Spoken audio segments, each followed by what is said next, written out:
Baik hadirin yang berbahagia, yang kami hormati Ketua Dewan Pengawas Perum LKBN Antara Bapak Widodo Muktio, yang kami hormati anggota Dewan Pengawas Perum LKBN Antara Ibu Widyarsi Agustina, yang kami hormati anggota Dewan Pengawas Perum LKBN Antara Bapak Mayong Siro Laksono, yang kami hormati anggota Dewan Pengawas Perum LKBN Antara Bapak Monang Sinaga, yang kami hormati Direktur Utama Perum LKBN Antara Bapak Mediatama Sirodiningrat, yang kami hormati Direktur Keuangan MSDM dan Umum Perum LKBN Antara Ibu Nina Kurniadewi, dan yang kami hormati Direktur Komersil dan Pengembangan Bisnis Perum LKBN Antara Bapak Hempi N. Prayudi, serta yang kami hormati pula Direktur Pemberitaan Perum LKBN Antara Bapak Ahmad Munir.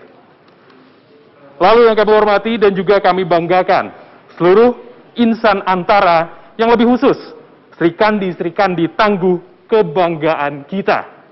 Assalamualaikum warahmatullahi wabarakatuh. Selamat datang di acara peringatan Hari Kartini tahun 2021 Perum LKBN Antara yang bertema Perempuan Berkarya Membawa Aspirasi. Dan sesuai dengan temanya, acara hari ini secara khusus didedikasikan merayakan semangat Kartini yang diwujudkan melalui peran insan perempuan Antara dalam memajukan bangsa Indonesia.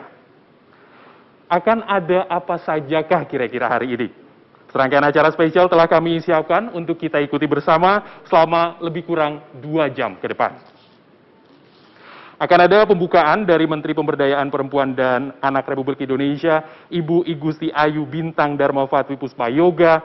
Ada juga sambutan dari Direksi Perum LKBN Antara. Lalu ada juga penyerahan bantuan untuk komunitas jurnalis cilik. Akan ada talk show yang secara khusus dipandu tokoh inspiratif nasional seperti staf khusus milenial Presiden Billy Mambrarsar dengan co-host seniman Endah Laras dan juga panelis Gubernur Jawa Barat Bapak Ridwan Kamil. Akan ada juga sesi Menteri Bertanya oleh Menko UKM RI Bapak Teten Mas Duki dan public figure yang juga bertanya oleh panelis Di Lestari.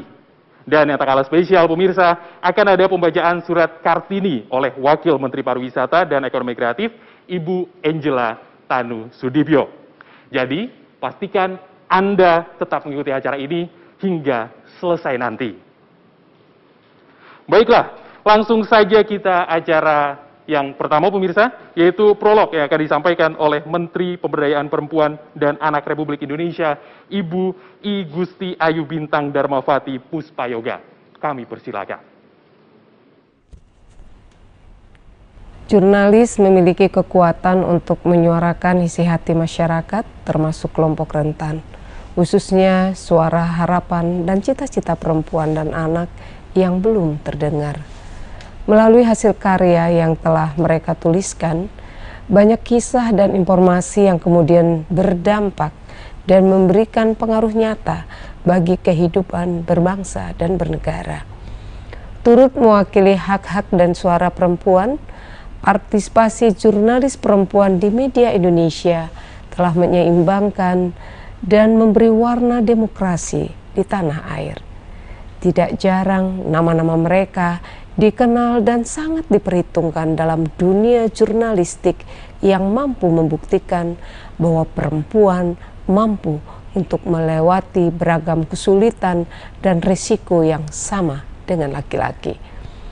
Sesuai dengan semangat Kartini yang mengejar kebebasan meraih mimpi, kalianlah para jurnalis perempuan media massa, khususnya jurnalis perempuan Antara, yang menjadi wujud nyata dedikasi jurnalis perempuan dalam menghasilkan karya yang tidak hanya bermanfaat untuk diri sendiri, melainkan juga keluarga, lingkungan masyarakat, bahkan bangsa dan negara. Selamat memperingati Hari Kartini, tetap semangat dan jadilah inspirasi bagi perempuan-perempuan lainnya untuk saling mendukung dan memotivasi demi mewujudkan perempuan berdaya, anak terlindungi, Indonesia maju.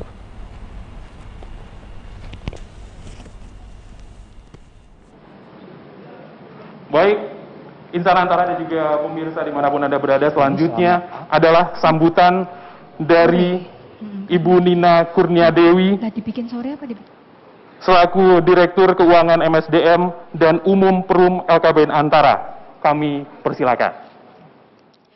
Bagaimana mungkin saya memenangkannya kalau saya tidak berjuang?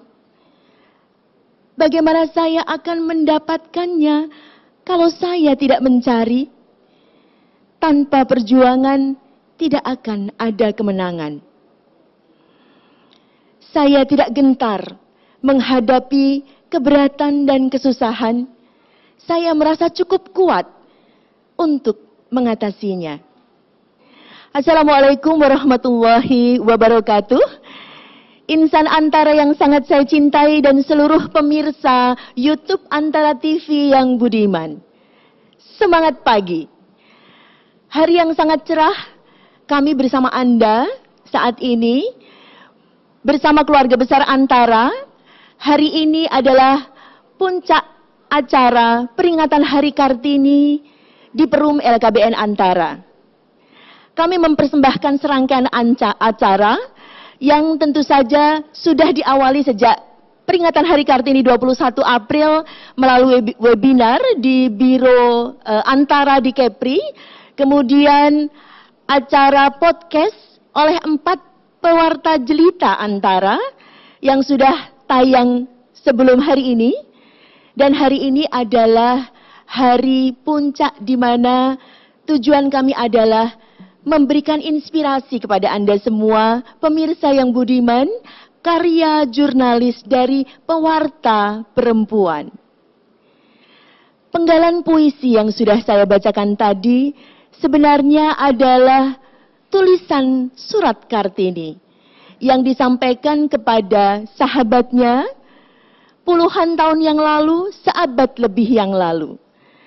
Kartinilah kemudian yang mendengungkan untuk pertama kali di Indonesia tentang perlunya kesempatan yang diberikan kepada perempuan untuk bisa sejajar dengan mitranya, yaitu kaum pria.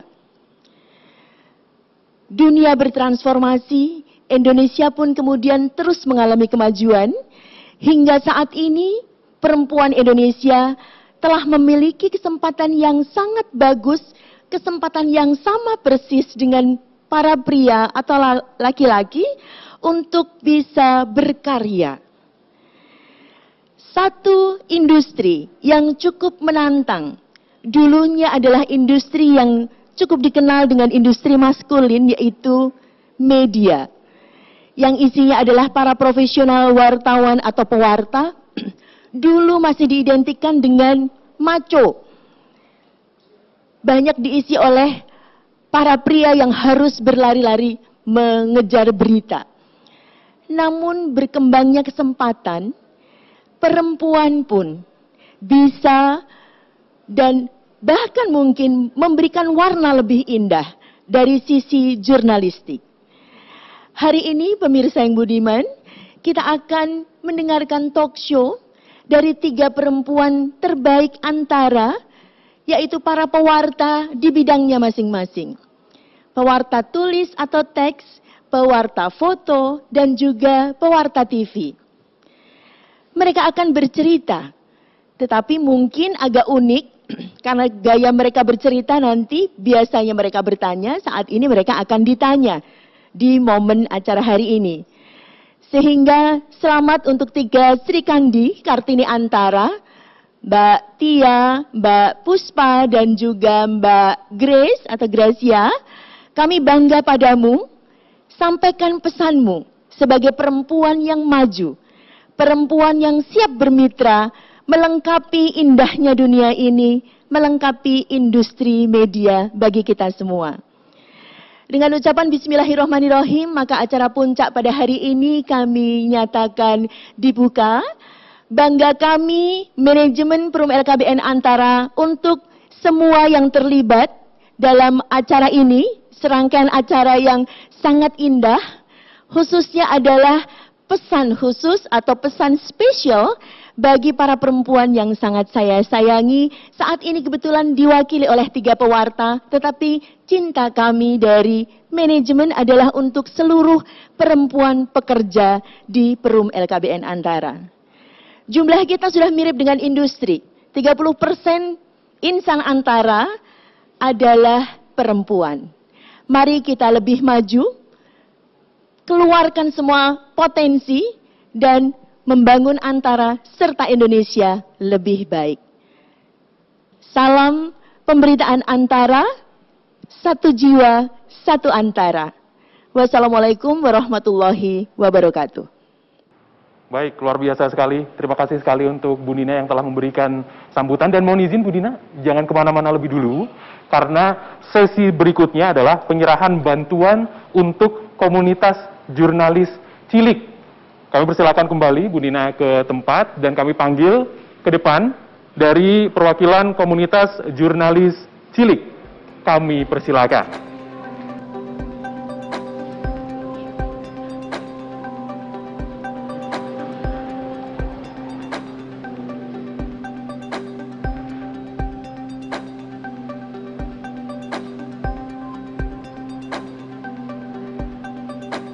Baik, dilanjutkan dengan sesi foto bersama, kami persilakan. Baik, inilah dia penyerahan yang sudah dilakukan sesi foto bersama ini. Kami persilakan untuk kembali ke tempat, Bu Dina, dan juga perwakilan dari komunitas jurnalis cilik. Komunitas jurnalis cilik mendapatkan souvenir, dan yang tadi juga sudah terlihat ada sebuah kamera persembahan khusus dari Perum LKBN Antara.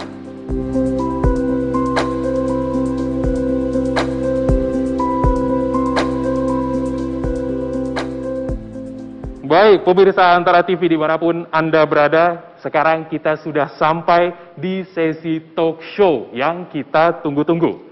Sebagai pemandu, seperti yang tadi sudah saya announce, adalah staf khusus milenial Presiden Republik Indonesia, Billy Mambrarsar, dengan co-host seniman Endah Laras dan juga panelis Gubernur Jawa Barat, Bapak Ridwan Kamil.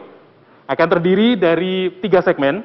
Yang pertama akan hadir Tia Mutiasari, pewarta tulis, redaktur senior Kantor Berita Antara. Segmen kedua nanti ada Puspa Perwitasari, dia adalah pewarta foto, editor foto Kantor Berita Antara. Dan di segmen ketiga ada pewarta televisi Antara, Ria Gracia Carolina.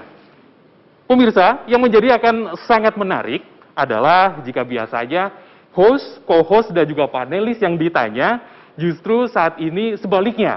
Mereka lah yang akan melakukan wawancara. Plus dengan para narasumber yang biasanya jadi subjeknya yang memburu berita. Nah, bagaimana keseruannya? Kita lihat langsung saja. Assalamualaikum warahmatullahi wabarakatuh. Sampurasun, khas dari tanah Sunda kalau saya. Salam sejahtera, shalom, om swastiastu, namo buddhaya, salam kebajikan. Saya Ridwan Kamil, sehari-hari Gubernur Jawa Barat, tapi kali ini akan mengantarkan sebuah acara istimewa, di mana sekarang saya sedang berada di Galeri Foto Jurnalistik Antara. Seperti kita tahu, Antara adalah kantor berita Indonesia yang dulu didirikan oleh Adam Malik, Wakil Presiden Indonesia pada zamannya, dan hadir memberitakan, mewartakan hal-hal yang istimewa, peristiwa-peristiwa sejarah dalam lini masa Indonesia dari dulu sampai sekarang. Nah, kenapa Antara ini istimewa dan mengadakan acara di hari ini? Karena kebetulan kita sedang ada pada momen peringatan Hari Kartini. Nah, Hari Kartini dan Antara akan mengundang narasumber-narasumber perempuan luar biasa. Tapi saya ingin menggambar dulu ya, kebetulan acara ini gabungan antara Antara dan Hari Kartini. Jadi saya akan menggambar logo seperti di sini. Nanti kamera lihat, mudah-mudahan mirip ya. Dalam hitungan hanya kurang dari 1 menit. Nah,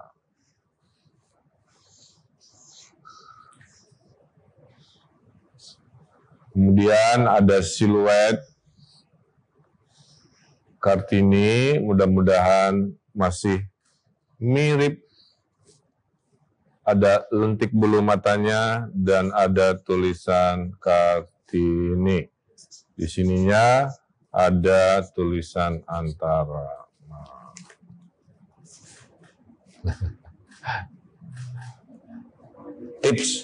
buat para lelaki kalau mau mencintai, nyatain ke perempuan, gunakan skill-skill tambahan selain lisan, yaitu sketsa. Kalau sketsa, dulu saya nyatainnya pakai beginian, makanya diterima oleh Bu Cinta.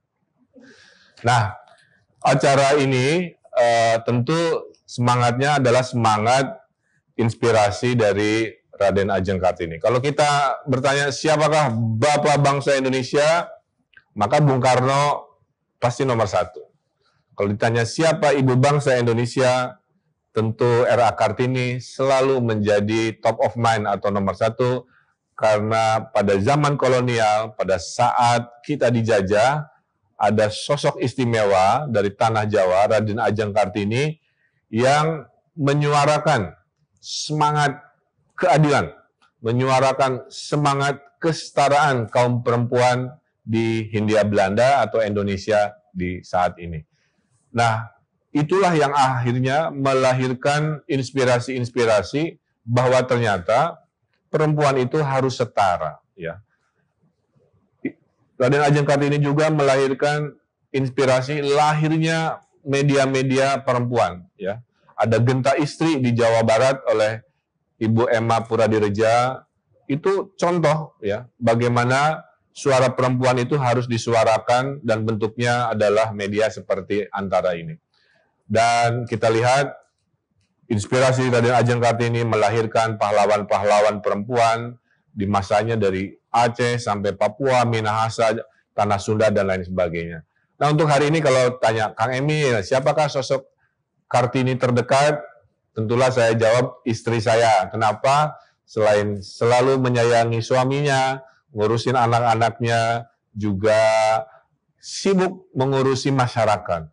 Ketua PKK, Ketua Dekranasda, Ketua Forum PAUD, Bunda PAUD, ada Bunda Pasar untuk mencintai pasar, ada Ketua Forum Ikan supaya mencintai protein ikan, ada Ketua Jabar Bergerak yang ngurusi kemanusiaan, Ketua Pramuka Jawa Barat juga. Jadi sibuk pisan.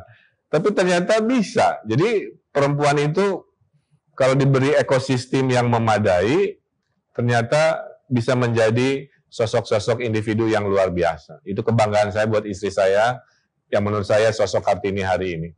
Dan kita tahu acara-acara seperti ini harus kita dukung, salah satunya oleh Antara, sebuah BUMN, pemberitaan yang luar biasa. Kebetulan Pak Menterinya, Pak Erick Thohir, itu menyemangati sebuah semangat kesetaraan gender, yaitu melakukan pembinaan strategi agar para pemimpin-pemimpin di BUMN tidak hanya lelaki, tapi juga perempuan, atau BUMN leader dari perempuan. Nah, para pimpinan-pimpinan, direksi-direksi itu berhimpun dalam satu wadah yang namanya Sri Kandi BUMN. Doa dari saya, mudah-mudahan suatu hari keterwakilannya itu 50-50 gitu ya, 50%. Karena sekarang saya amati keterwakilan perempuan di politik juga belum 30%. Padahal itu syarat dasar. Kenapa 30%? Karena menurut teorinya, kalau perempuan sudah bisa hadir menyuarakan minimal 30%, maka perubahan itu akan hadir dalam konteks kemasyarakatan. Nah, kita ini masih boro-boro 30%. Masih banyak masalah dari kekerasan rumah tangga. Masih ada masalah dari perdagangan orang yang rata-rata perempuan dan anak. Jadi, menurut saya masih relevan perjuangan Raden Ajeng Kartini dengan situasi hari ini. Nah, keseharian dinamika Republik ini akan direkam oleh 3 sosok pewarta istimewa yang kebetulan perempuan, tiga-tiganya bekerja di Antara. Yang pertama tentunya kita akan menghadirkan Ibu Tia Mutiasari. Beliau adalah pewarta tulis yang menuliskan berita-berita, dan yang paling istimewa itu pernah jadi Kepala Biro Antara di New York. Ya, saya pernah tinggal di New York dulu. Kebetulan Kepala Bironya Pak Ahmad Kusaini, saya masih ingat. Beliau melatih saya bagaimana menulis. Nah, ternyata Teh Tia Mutiasari sempat menjadi Kepala Biro Antara, itu tokoh pertama yang akan diwawancara. beliau juga adalah wartawan istana zaman Pak SBY juga. Yang kedua, sosok istimewa kita adalah Mbak Puspa Perwitasari. Beliau adalah pewarta foto ya di era Jokowi, dan foto Mbak Puspa ini yang paling istimewa itu waktu Pak Jokowi motor-motoran, kalau nggak salah di Jawa Barat ya, di Jawa Barat tiba-tiba ada lelaki telanjang dada, mungkin saking rindunya ke presiden, berlari, nanti mungkin ditampilkan oleh tim, menuju Pak Jokowi, dijepret oleh Mbak Puspa, dan akhirnya fotonya jadi viral dan jadi ikon. Betapa pemimpin dan rakyatnya itu betul-betul saling merindukan lah, kira-kira begitu. Karena hanya dengan foto kita bisa menangkap esensi dari sebuah peristiwa. Nah, Mbak Puspa ini juga pernah dikirim ke Iran, ya, menuliskan jurnalistik foto. Saya kira ini sosok luar biasa.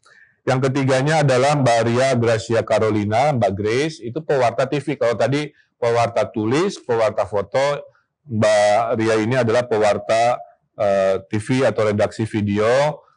Pernah mewawancarai banyak orang dari Sekjen PBB, Ban Ki-moon, ada David Beckham, favorit para perempuan, juga pernah diwawancara. Berarti Mbak Ria ini sangat beruntung, dan lain-lain. Nah, formatnya nanti ada 1, 2, 3, dan yang menarik, mereka nggak boleh bertanya. Jadi ini istimewa. Biasanya wartawan kan hidupnya bertanya. Sekarang diem, nggak boleh bertanya. Yang bertanya nanti orang-orang, tokoh-tokoh, antara lain yang siap bertanya kepada 3 serikandi kita adalah 1 Pak Teten Mas Duki sebagai Menteri Koperasi dan UKM, kemudian ada Mbak Dewi Lestari, penulis favorit saya, Aroma Karsa, ya, dan lain-lain, juga akan bertanya, berinteraksi. Kita ini pasti akan terinspirasi oleh pertanyaan-pertanyaannya itu. Dan untuk memudahkan, nanti yang akan memoderatori, memandu acara adalah Bang Billy Mambrasar, staf khusus Presiden Jokowi, staf khusus milenial. Jadi nanti isu-isu milenial, isu-isu hari ini pasti akan mengalir dengan lancar. Nah, pemirsa, kita saksikan acara istimewa ini dalam rangka Hari Kartini bersama Antara, interaksi, dan pulangnya pasti ada oleh-oleh cerita-cerita inspiratif dari kaum perempuan hebat, pewarta-pewarta Antara yang luar biasa. Tetap semangat membangun Indonesia dengan kesetaraan, dengan keadilan, agar mimpi era Kartini bisa kita wujudkan di zaman hari ini. Terima kasih, hatur nuhun, selamat menyaksikan acara istimewa ini. Sampurasun, wassalamualaikum warahmatullahi wabarakatuh. Hatur nuhun Kang Emil. Wah, saya merasa tersanjung sekali diperkenalkan langsung oleh Kang Emil nih, tokoh inspirasi saya, Ridwan Kamil, langsung dipanggil ke panggung. Saya ingin mengucapkan selamat pagi, Assalamualaikum warahmatullahi wabarakatuh untuk seluruh hadirin yang hadir dan para pemirsa di seluruh Indonesia dari Sabang sampai Merauke di acara talk show yang sangat-sangat inspiratif hari ini, Perempuan Berkarya, yang perempuan yang memberikan aspirasi dan inspirasi untuk semua orang. Saya ingin memperkenalkan diri saya, nama saya Billy Mambrasar, dan saya akan menjadi moderator untuk talk show yang dihadiri oleh 3 perempuan hebat hari ini. Tapi tentunya nggak akan rame nih kalau saya nggak didampingin oleh juga seorang perempuan yang hebat, perempuan yang cantik, perempuan yang menginspirasi. Nah, ini kita main tebak-tebak nih, siapakah dia? Dia tadi kata kuncinya cantik, sangat menginspirasi, terkenal. Siapa yang nggak tahu nih? Yuni Sara. Saya panggil Yuni Sara, boleh maju ke depan? Tepuk tangan dulu dong ya. Kamu itu, masa Yuni Sara? Yuni Sara tuh kan kecil, imut, kayak gitu loh. Aku bukan Yuni Sara, tapi Yuni Sara isi 2. Oh, Yuni Sara ini. Ya cantiknya sama-sama lah, sama-sama orang Jawanya. Iya dong. Tapi perempuan Indonesia. Perempuan Indonesia. Semua menginspirasi dan cantik jelita. Cantik jelita tentunya. Berbahagia ya. Indonesia. Terima kasih. Ya silakan Mbak Endang, boleh diambil tempatnya. Tadi kok dipanggil sama Kang Emil? Iya, saya dipanggil Kang Emil. Ya, Ridwan Kamil.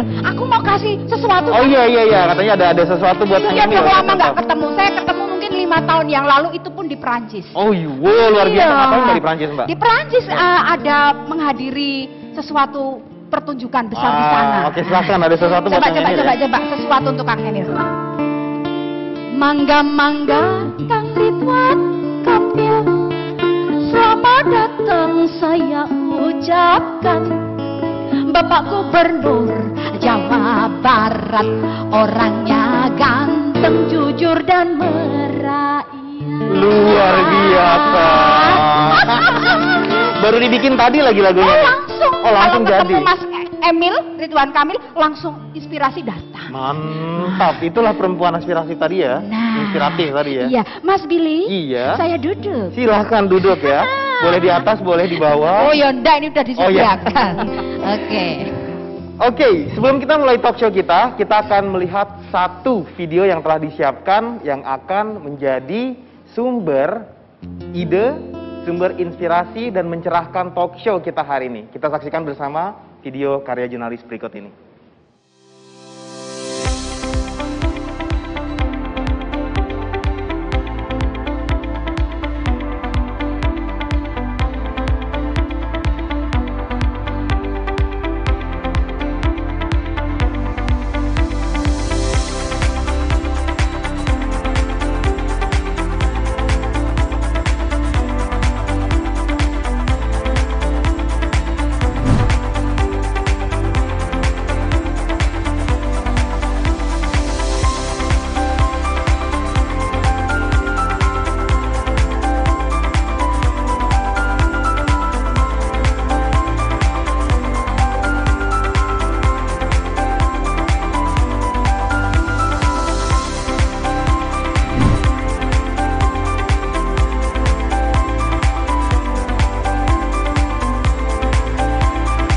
Menjadi wartawan adalah profesi yang menyenangkan karena kita bisa mendengar berbagai perspektif dari banyak orang tentang banyak aspek kehidupan.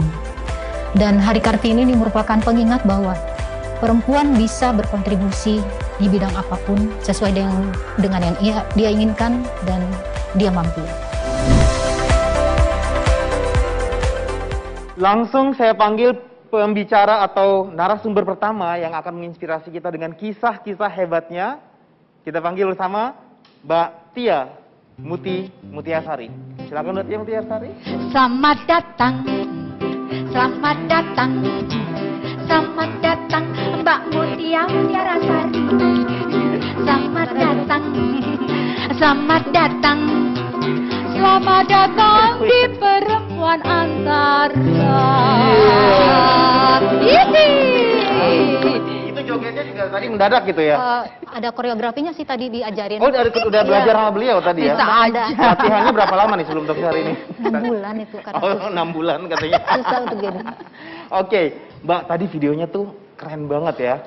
Siapa Videonya? sih yang nggak pengen punya karir sepanjang itu?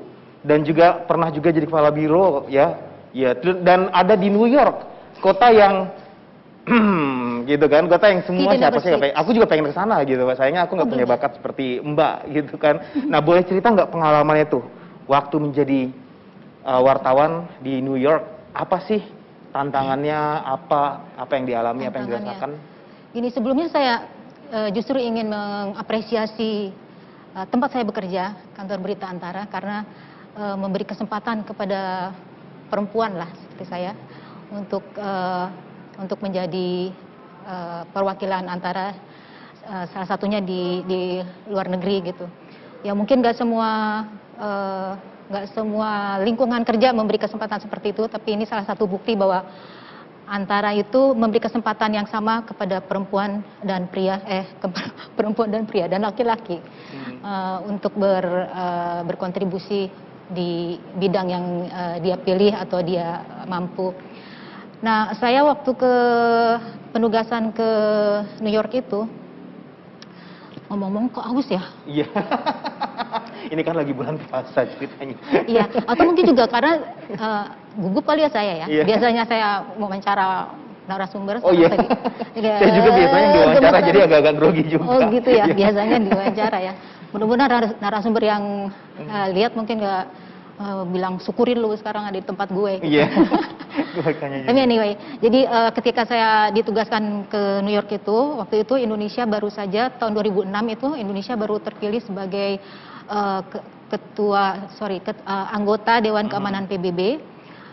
ketika itu Duta Besar Indonesia untuk PBB itu zamannya Pak Reslan Jenny, dan Indonesia bertugas sebagai anggota Dewan Keamanan dari tahun 2007 sampai 2008. Selain itu, jadi saya maksudnya meliput tentunya kegiatan di markas besar PBB, terutama terkait dengan keanggotaan Indonesia di Dewan Keamanan. Tapi selain itu juga tanggung jawab saya meliput aspek-aspek yang berkaitan dengan warga negara Indonesia di sana, kemudian hubungan bilateral Indonesia-Amerika. Nah, untuk mendapatkan hasil liputan, tentunya saya liputannya di markas besar PBB di New York. Ya, kemudian untuk urusan bilateral, kadang karena saya base-nya di New York bukan di Washington DC, jadi saya kalau perlu ada minta komentar dari pemerintah Amerika, itu biasanya telepon State Department, minta pernyataan dari jubir, misalnya mengenai apapun, misalnya ada pernyataan dari pejabat Indonesia tentang kemungkinan kerjasama di bidang militer atau ekonomi dan segala macam. Dan yang tadi juga soal keberadaan warga negara Indonesia di sana. Wow, iya. Jadi itu cakupan tugas saya selama di sana. Nah, perlakuan di sana sistemnya terhadap wartawan perempuan itu apa? Ada spesial kah atau sama saja kah? Dan berapa banyak wartawan perempuan yang berada atau bekerja di situ? Waduh, kalau perlakuan wartawan berbeda atau tidak di sana tentu tidak berbeda ya. Tidak ya? Karena itu negaranya sendiri sudah menerapkan prinsip bahwa kebebasan berpendapat, kebebasan untuk mendapatkan informasi untuk publik itu sangat dihargai. Jadi tidak ada perbedaan bagi perempuan, di Tapi di sana. takut nggak sih pas bikin liputan gitu atau pas wawancara gitu? Ada perasaan takut mungkin, ada perasaan minder mungkin? Takut sebagai perempuan enggak ya, Enggak tapi ya? mungkin masalahnya agak saya baru sadar ini setelah saya ada penempatan di New York justru. Sebelumnya selama di sini saya nggak merasa ada masalah. Tapi di sana ternyata saya ada perasaan bahwa wow, ternyata ini agak bermasalah ya, soal tinggi badan.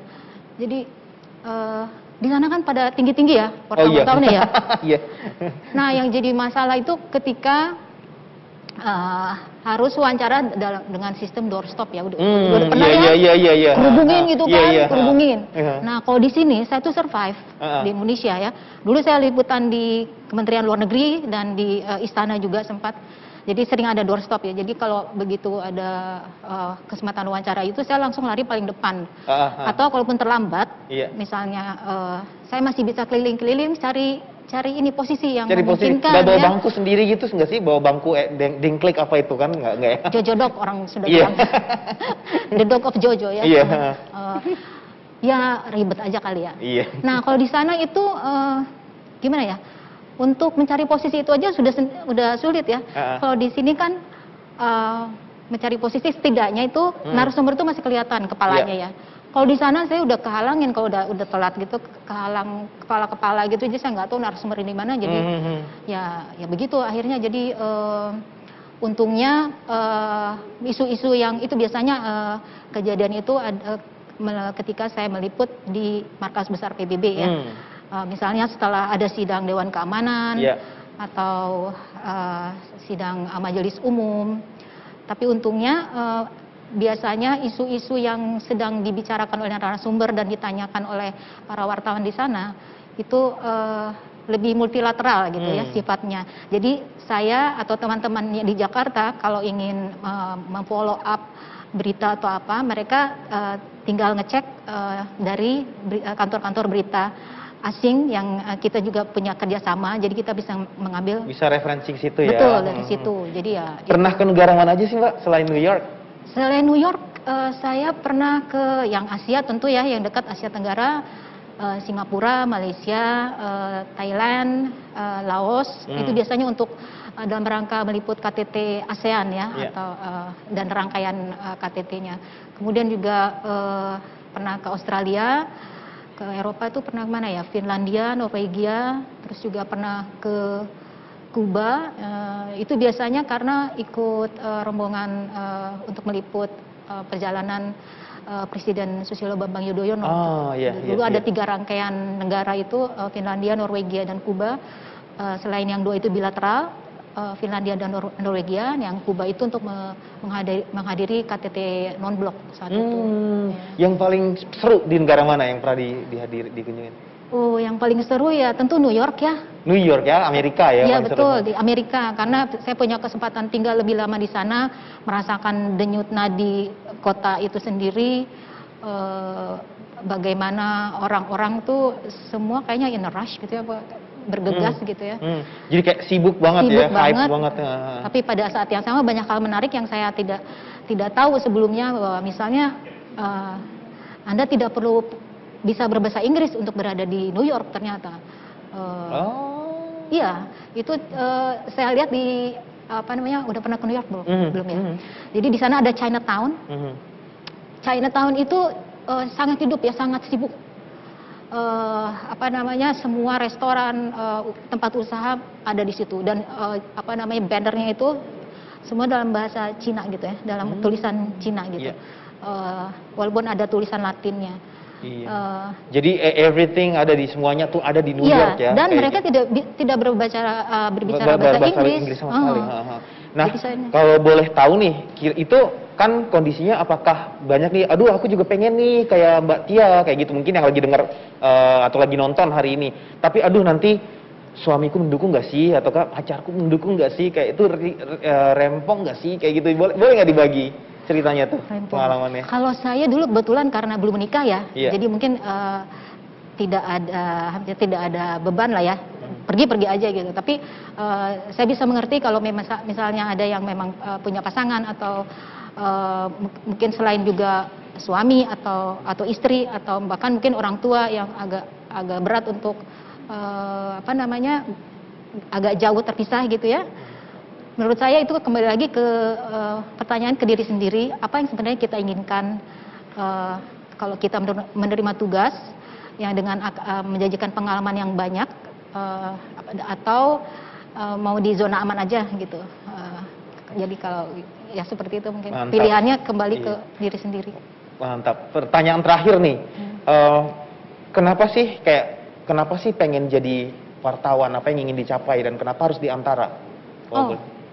Kenapa ingin jadi wartawan? Sebetulnya tidak terpikir dulu ya. Saya dari kecil sampai SMA itu tidak pernah bercita-cita jadi wartawan. Tapi mungkin karena almarhumah ibu saya tuh lebih melihat saya orangnya mungkin agak pecicilan gitu ya.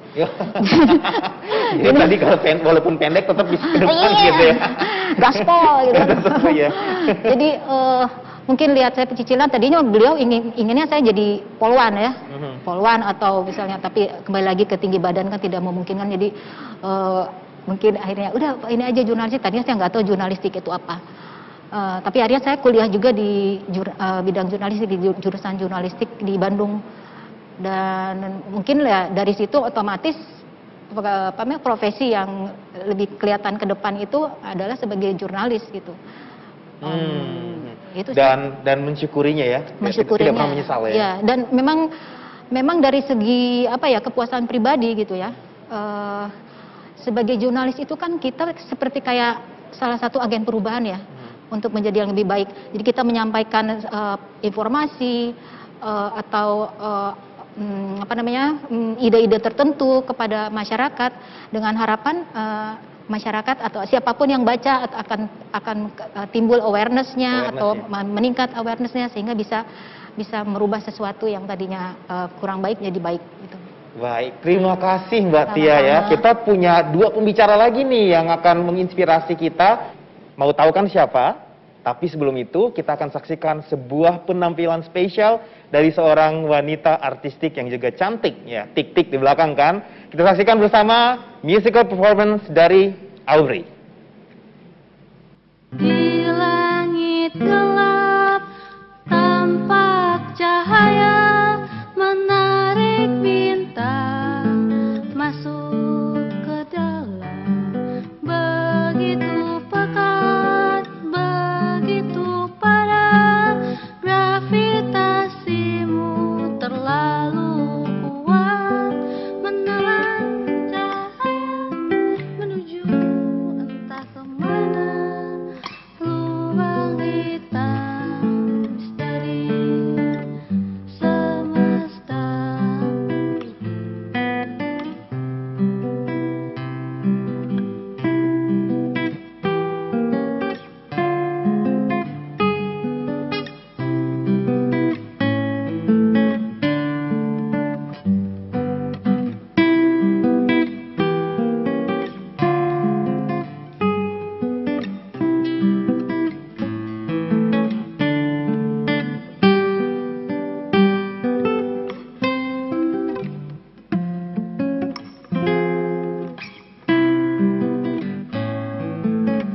Wanita Misteri Semesta Karya tadi yang ditampilkan oleh Aubrey, sungguh-sungguh menyentuh hati ya.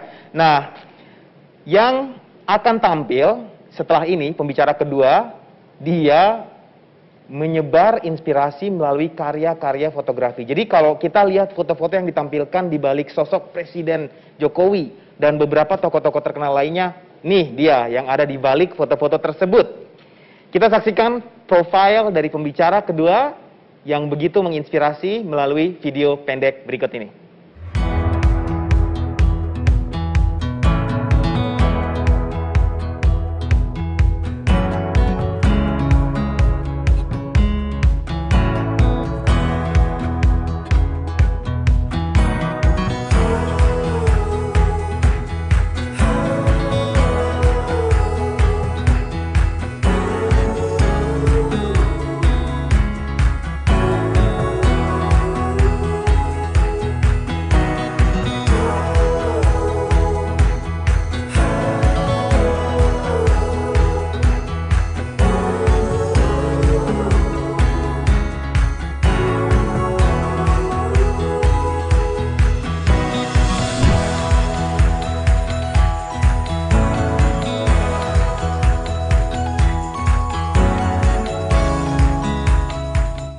Tahun bergabung di Antara sebagai portofoto, banyak kesempatan yang diberikan untuk mengembangkan diri dan dipercaya meliput peristiwa penting baik di dalam dan luar negeri. Dengan semangat Kartini, semoga ke depan semakin banyak kaum perempuan yang tertarik menjadi pewarta foto dan semakin terbuka kesempatan bagi kami untuk membuktikan kemampuan sebagai jurnalis foto. Yuk kita panggil bersama-sama pembicara kedua kita, Mbak Puspa Perwitasari, untuk tampil ke panggung. Tapi saya mau minta Mbak Endah lagunya dong, biar adil sama kayak pembicara yang pertama ya. Dikasih lagu juga. Dikasih lagu dong, Oh, gitu, masa situ gitu. makan gaji buta. Siap, di sini biar kan aku ya. kerja nih, biar Iya. kerja nih. Yuk. Selamat datang, Mbak Puspa, dalam acara Perempuan Antara. Wih. Bagus juga suaranya Mbak Endah ya. Loh gimana toh? Kirain tadi pura-pura. Bagus, Iya. suaranya bagus, karena tahu profesi aku apa? Apa profesinya? Tukang bangunan. Bagus ya. Nyambung sekali ya pemirsa. Oke, kita tanya-tanya nih untuk Mbak Puspa Perwitasari. Tadi fotonya keren-keren banget Mbak. Emang pengen banget jadi fotografi, tukang foto dari dulu. Bagus banget ya, pengen jadi tukang bangunan katanya. Waktu itu sih sebenarnya dari SMA, lulus SMA tuh tertarik buat motret. Ya. Terus akhirnya ngambil jurusan, pengen kayaknya jadi wartawan asik ya. Terus akhirnya masuklah ke komunikasi kan. Akhirnya di situ aku belajar foto ya sambil tahu tentang jurnalisme kayak gimana. Jadi dari situ berawal sampai akhirnya di tahun ketiga aku magang, dan kebetulan aku magangnya di Antara juga. Oh, pernah magang di sini berarti? Iya, pernah magang. Jadi ini Iya. tukang foto. Jadi waktu itu memang sampai sekarang pun sebenarnya Antara Biro Foto punya ngasih kesempatan buat mahasiswa, buat kalau yang ingin belajar tentang jadi pewarta foto, gimana bekerja sebagai di media jadi pewarta foto, itu dikasih kesempatan bisa 2 bulan, bahkan mungkin ada yang lebih ya. Langsung jatuh cinta pengen jadi fotografer gitu kan? Iya. Saat itu banyak nggak sih fotografer perempuan atau fotografer wanita? Waktu aku magang yaitu di 2006 itu udah lumayan banyak sih sebenarnya. Banyak tuh dalam artian sampai 10 orang sebenarnya ada. Cuma akhirnya lambat laun ada yang masih bertahan, ada yang kemudian dia terus memutuskan untuk tidak meneruskan sebagai pewarta foto juga ada. Oh, sempat ya. Oke, nah Mbak, kira-kira aku pengen tahu nih, mungkin banyak yang bertanya-tanya, sulit gak sih jadi seorang fotografer perempuan? Apa sih tantangan yang dihadapin? Sama aja sih ya sebenarnya. Kalau tantangan sih mungkin secara fisik mungkin secara fisik dalam artian kan pewarta foto tuh harus di lapangan, benar-benar harus di lapangan. Harus kita liputan harus mungkin berdesakan atau lari dengan bawaan yang sebegitu banyak ya. Mungkin itu fisiknya buat kita emang harus benar-benar siap gitu. Tapi bisa dihadapin, bisa ya? Bisa. Iya, soalnya banyak, aduh pengen nih tapi kayaknya bakal berat banget. Kalau misalnya stereotyping itu pernah dialamin nggak? Belum pernah sih ya, alhamdulillah janganlah kalau yang sampai ada anggapan gimana, tapi enggak.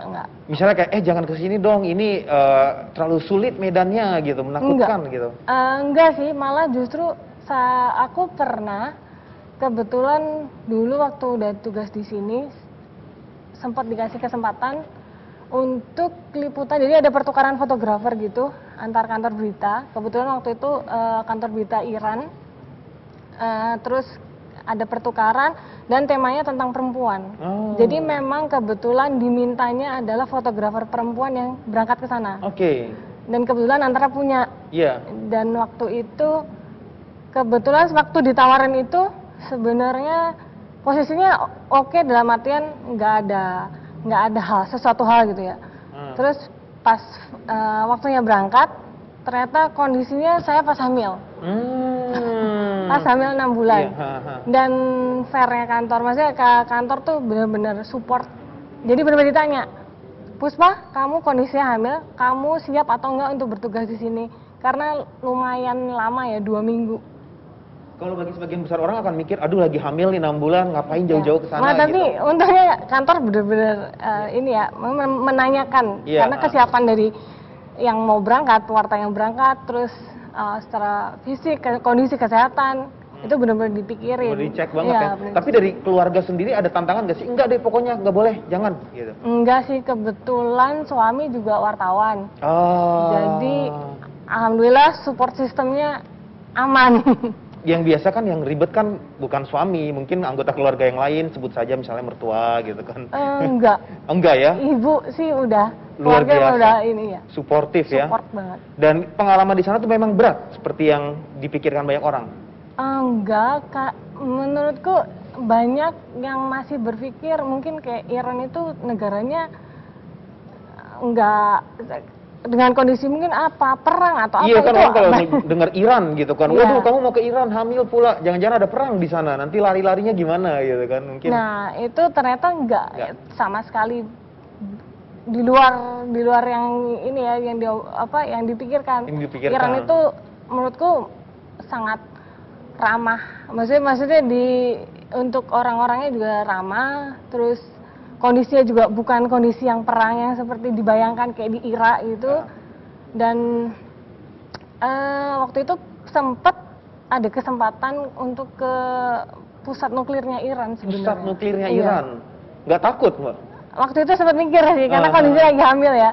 Jadi waktu itu sempat mikir, aduh iya nggak, tapi ya udahlah, bismillah aja lah. Gitu. Dan pergi akhirnya? Akhirnya semuanya udah didata dan tiba-tiba last minute, pokoknya udah diserahin deh. Kalau emang iya, ayo. Kalau memang akhirnya diputuskan enggak ya udah, emang itu kesempatannya di situ.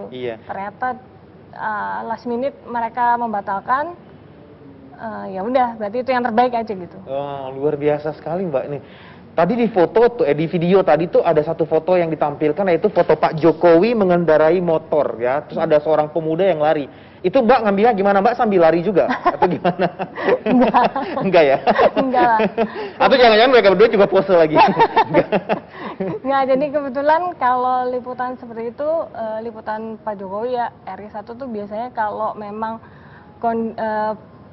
di lapangan kadang disiapkan kendaraan untuk ngambil gambar. Memang disiapkan kendaraan. Jadi waktu itu memang sebenarnya agak untuk nego dapat dapat kesempatan ada di kendaraan itu memang agak alot sih waktu itu. Dan kebetulan ya ini faktor keberuntungan, akhirnya dapat di last minute juga. Ada berapa titik gitu kan, dan ini sebenarnya di titik terakhir Bapak udah mau sampai di tujuan terakhir, dan di situ aku baru dapat kesempatan di situ aja. dan dapat frame apa foto Frame-nya. itu. Dan Iya, itu foto viral sekali, Mbak. Nyangka nggak waktu itu foto itu akan viral gitu? enggak sih. Enggak ya? Enggak sih. Yang dipikirkan saat mengambil foto itu apa sih, Mbak? Saat itu? Karena Bapak tipikalnya orangnya spontan ya. Orangnya spontan. Iya, Jadi iya. kita lihat interaksi beliau sama warga gitu kan. Jadi ya sebanyak mungkin ngambil gambar, karena kan di posisi di kendaraan itu kan nggak mulus juga kan, jadi mesti ngatur jarak dengan Bapak juga, jadi biar nggak terlalu dekat, karena waktu itu emang pakai kendaraannya TNI kalau nggak salah, yang modelan terbuka gitu kan, jadi asapnya emang lumayan, kalau kena Bapak tuh emang pedes. Dan waktu itu kan Bapak nggak bersedia pakai kacamata karena alasannya karena memang kalau pakai kacamata beliau agak jarak pandangnya takutnya malah terganggu, jadi mendingan nggak pakai kacamata. Jadi kita ngatur. Diatur, iya mantep. Nah, dari semua foto yang sudah dihasilkan oleh Mbak Puspa ini, ada nggak sih foto yang paling berkesan? Yang paling berkesan sebenarnya beberapa, kalau momen sama terakhir ya, maksudnya liputan saya terakhir itu kan 3 tahun liputan di istana kan, jadi mungkin banyak di momennya Pak Jokowi ya. Itu beberapa kali seperti yang waktu itu ke Asmat, itu kan kunjungan pertama beliau ya ke sana ya. Waktu itu beliau gendong 2 bocah. Dan foto itu sempat diberikan ke Pak Jokowi sih. Iya, dan foto itu beredar luas loh, Mbak. Iya, kemana-mana menunjukkan pesan yang kuat ya, kayak gitu. Dan memang foto-foto itu lebih banyak spontan, Mbak. Atau Mbak punya definisi, oh kalau seorang Puspa Purwitasari menghasilkan foto itu temanya pasti ini, ada nggak sih? Mungkin. Sebenarnya ini kalau menurutku sih dua belah pihak ya, antara si pewarta yang motret dan yang kita foto gitu kan. Kita tahu karakter Bapak ini seperti ini. Jadi kan pasti kita akan mengikuti polanya beliau. Oh, ini si Bapak nih biasanya kalau ada kunjungan ke sini, ini pasti biasanya ada momen dia akan berkomunikasi dengan anak-anak atau apa gitu. Jadi mengerti siapa sih yang kita potret gitu kan. Nah, mungkin banyak yang bertanya-tanya, oke Mbak Puspa, setelah presidensinya Pak Jokowi, Mbak Puspa akan terus berkarir sebagai fotografer kan? Mbak melihat dirimu ini sebagai seseorang yang seperti apa nantinya nih? Kebetulan kalau sekarang kan aku ditugasin untuk jadi editor ya. Iya. Sekarang aku mencoba melihat foto teman-teman juga kan. Jadi aku melihat gimana sih teman-teman di lapangan, dan dulu posisi aku dulu juga di lapangan seperti apa. Jadi aku mencoba, oh begini nih, kalau aku sebagai editor, aku menempatkan diri gimana ya, mencoba membantu juga. Jadi kayak orang bilang give back gitu ya, karena kita udah ngelaluin kita step tahu itu. Mereka melalui ini nggak gampang juga mungkin di lapangan ya kan, jadi kita juga mencoba mengerti kondisi mereka juga. Ada concern khusus tentang fotografer perempuan mungkin? Kayak misalnya, oh aku pengen lebih banyak lagi fotografer perempuan atau? Kalau itu aku pikir harusnya ada kesempatan terbuka lagi ya. Maksudnya di Antara sendiri kalau nggak salah di Jakarta tuh cuma ada 1, dan di daerah tuh ada sekitar 3 orang, tersebar di Papua, ada di Kalimantan, ada di Sumatera, ada di Palembang. Ya itu, jadi aku pikir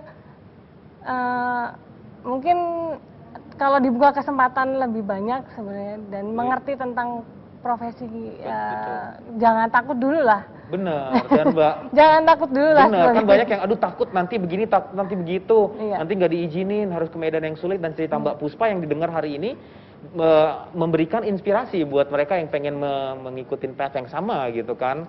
Ya benar, ya benar. Tantangan terbesar apa sih menurut Mbak yang dihadapin oleh most atau mayoritas dari perempuan-perempuan untuk berkarir di sini?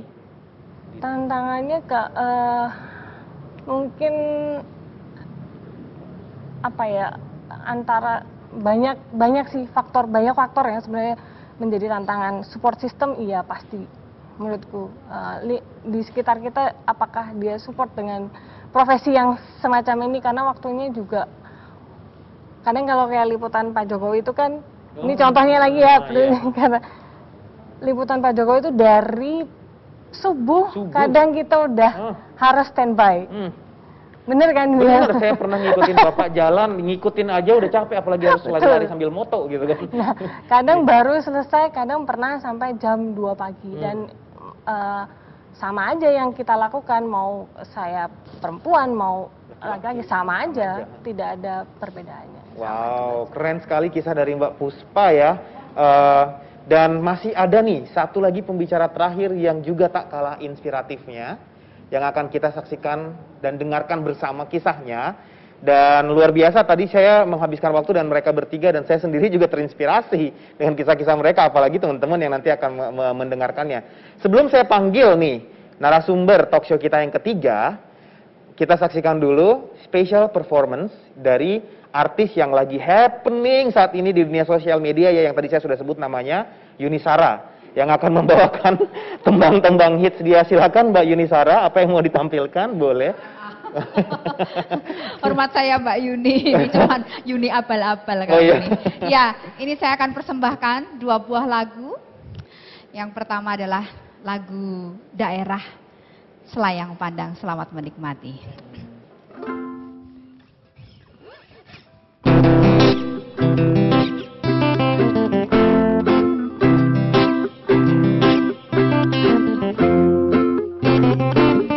Selamat pagi semuanya, salam hormat dari saya, lewat lagu Selayang Pandang. Semoga semua hatinya senang, layang-layang dari Jakarta, mari berdendang di kantor antara kota Jakarta. Cantik niat, semoga semua hatinya senang. Jalan-jalan ke pasar baru, jangan lupa bawa belanja. Hatiku rindu, lama tak jumpa. Hatiku rindu, lama tak jumpa.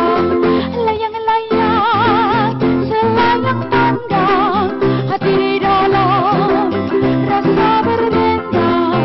Jangan ragu, janganlah bimbang, ini lagu Selayang Pandang. Ini lagu Selayang Pandang. Ini lagu Selayang Pandang.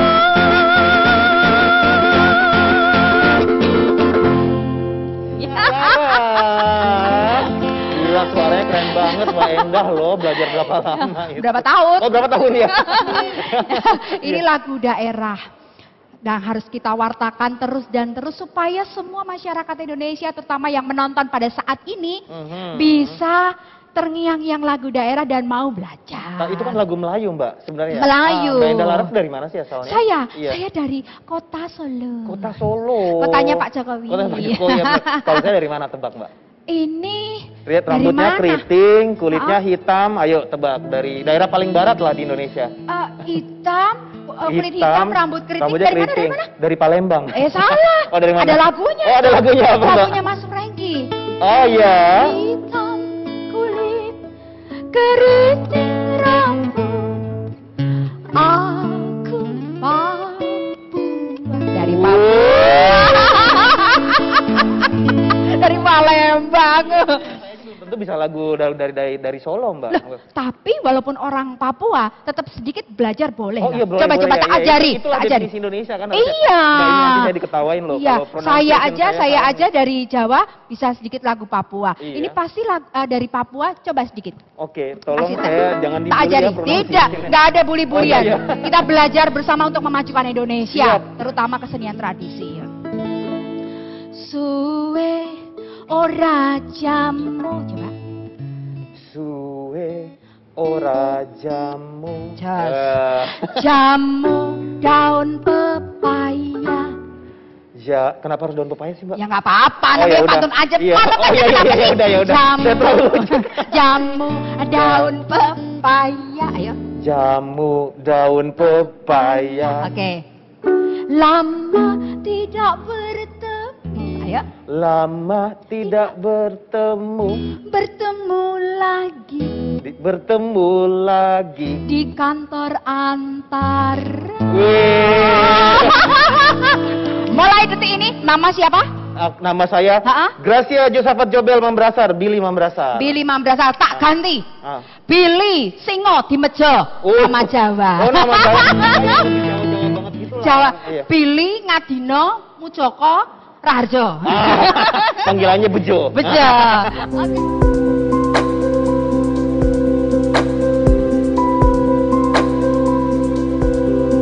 Seru banget, jadi pengen nyanyi terus nih. Mau nyanyi lagi ya? Boleh Mbak, boleh, tapi apa? Saya ada permintaan Mbak, boleh nyanyiin lagu itu buat Nyanyi pembicara. lagi? Boleh, tapi buat pembicara yang akan masuk ini. Oh, boleh nggak? jadi Boleh yang nggak? buat ngiringi yang Buat datang ngiringin yang sini. masuk, Oh, iya. siap. Ya, siapa sih pembicara kita yang ketiga ini yang tak kalah inspiratifnya dengan pembicara pertama dan kedua? Pasti pada penasaran kan? Nah, dia punya karya-karya hebat. Dan karya-karyanya itu juga akan ditunjukin melalui video singkat yang akan kita saksikan bersama berikut ini. Yeay.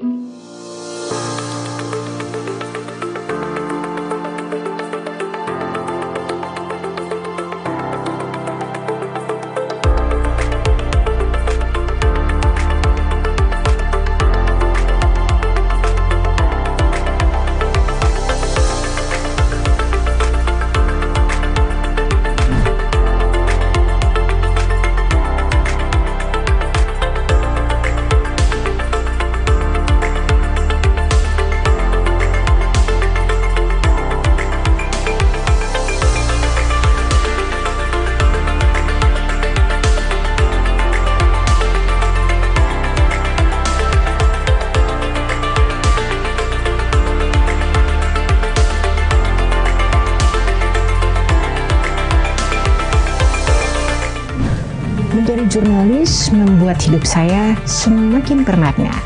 Pekerjaan ini memberi saya akses untuk bertemu dengan narasumber dari berbagai kalangan, di berbagai tempat, di segala suasana, sekaligus belajar dari mereka.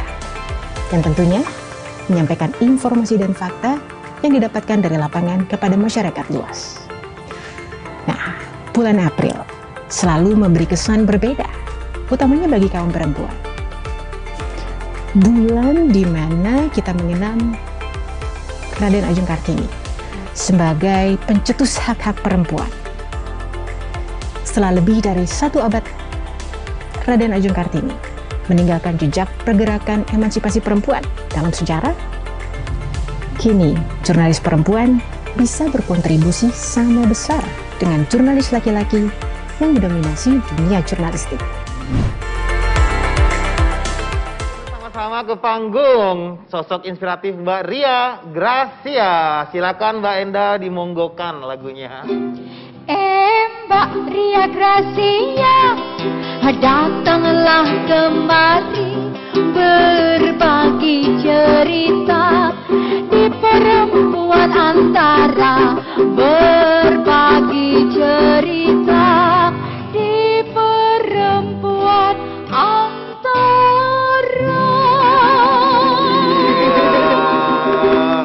Itu bagus ya gerakan tariannya tadi dari Solo itu gerakannya. Ini ya enggak nomator ya. Solo. Ngetes aja, siapa tahu dulu. Jadi ngetes pengetahuan daerahnya seperti apa, Mas Billy? Iya.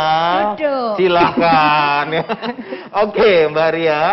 Terima kasih ya udah datang, hebat banget pengalamannya tadi wawancara David Beckham, wawancara Ban Ki-moon. Gugup nggak sih pas nanya-nanya mereka itu, wawancara mereka itu? Tidak terlalu gugup ya, karena syukurnya dari kecil saya sudah terekspos, sudah biasa diekspos dengan pengalaman, pengetahuan yang bertemu dengan orang asing gitu, berkomunikasi. Iya. Kok bisa? Orang tua ya yang mendidik. Orang tua diplomat? Bukan. lama bermukim di Eropa, sehingga ketika saya terjun ke dunia jurnalistik dan harus mewawancara high profile atau tamu-tamu negara begitu, tidak terlalu deg-degan gitu. Cuman ya udah biasa. Fokus persiapan ke materi. Iya, gitu. iya. Itu Teknis. ceritanya gimana sih sampai bisa tiba-tiba wawancara atau nanya-nanya si Ban Ki-moon? Oh, kalau Ban Ki-moon itu saya waktu itu belum jadi wartawan istana, wartawan kepresidenan. Justru saya ditugaskan untuk membackup wartawan kepresidenan. Jadi pertama kalinya waktu itu saya di Istana Bogor dan ada state visit dari Ban Ki-moon. Ada sesi tanya jawab, biasanya kan kita dikasih jatah ya, media nasional 1 dahulu ya, internasional 1. Saya mau dong, tidak mau menyiapkan kesempatan. Saya bertanya dan responsnya bagus, beliau seneng katanya.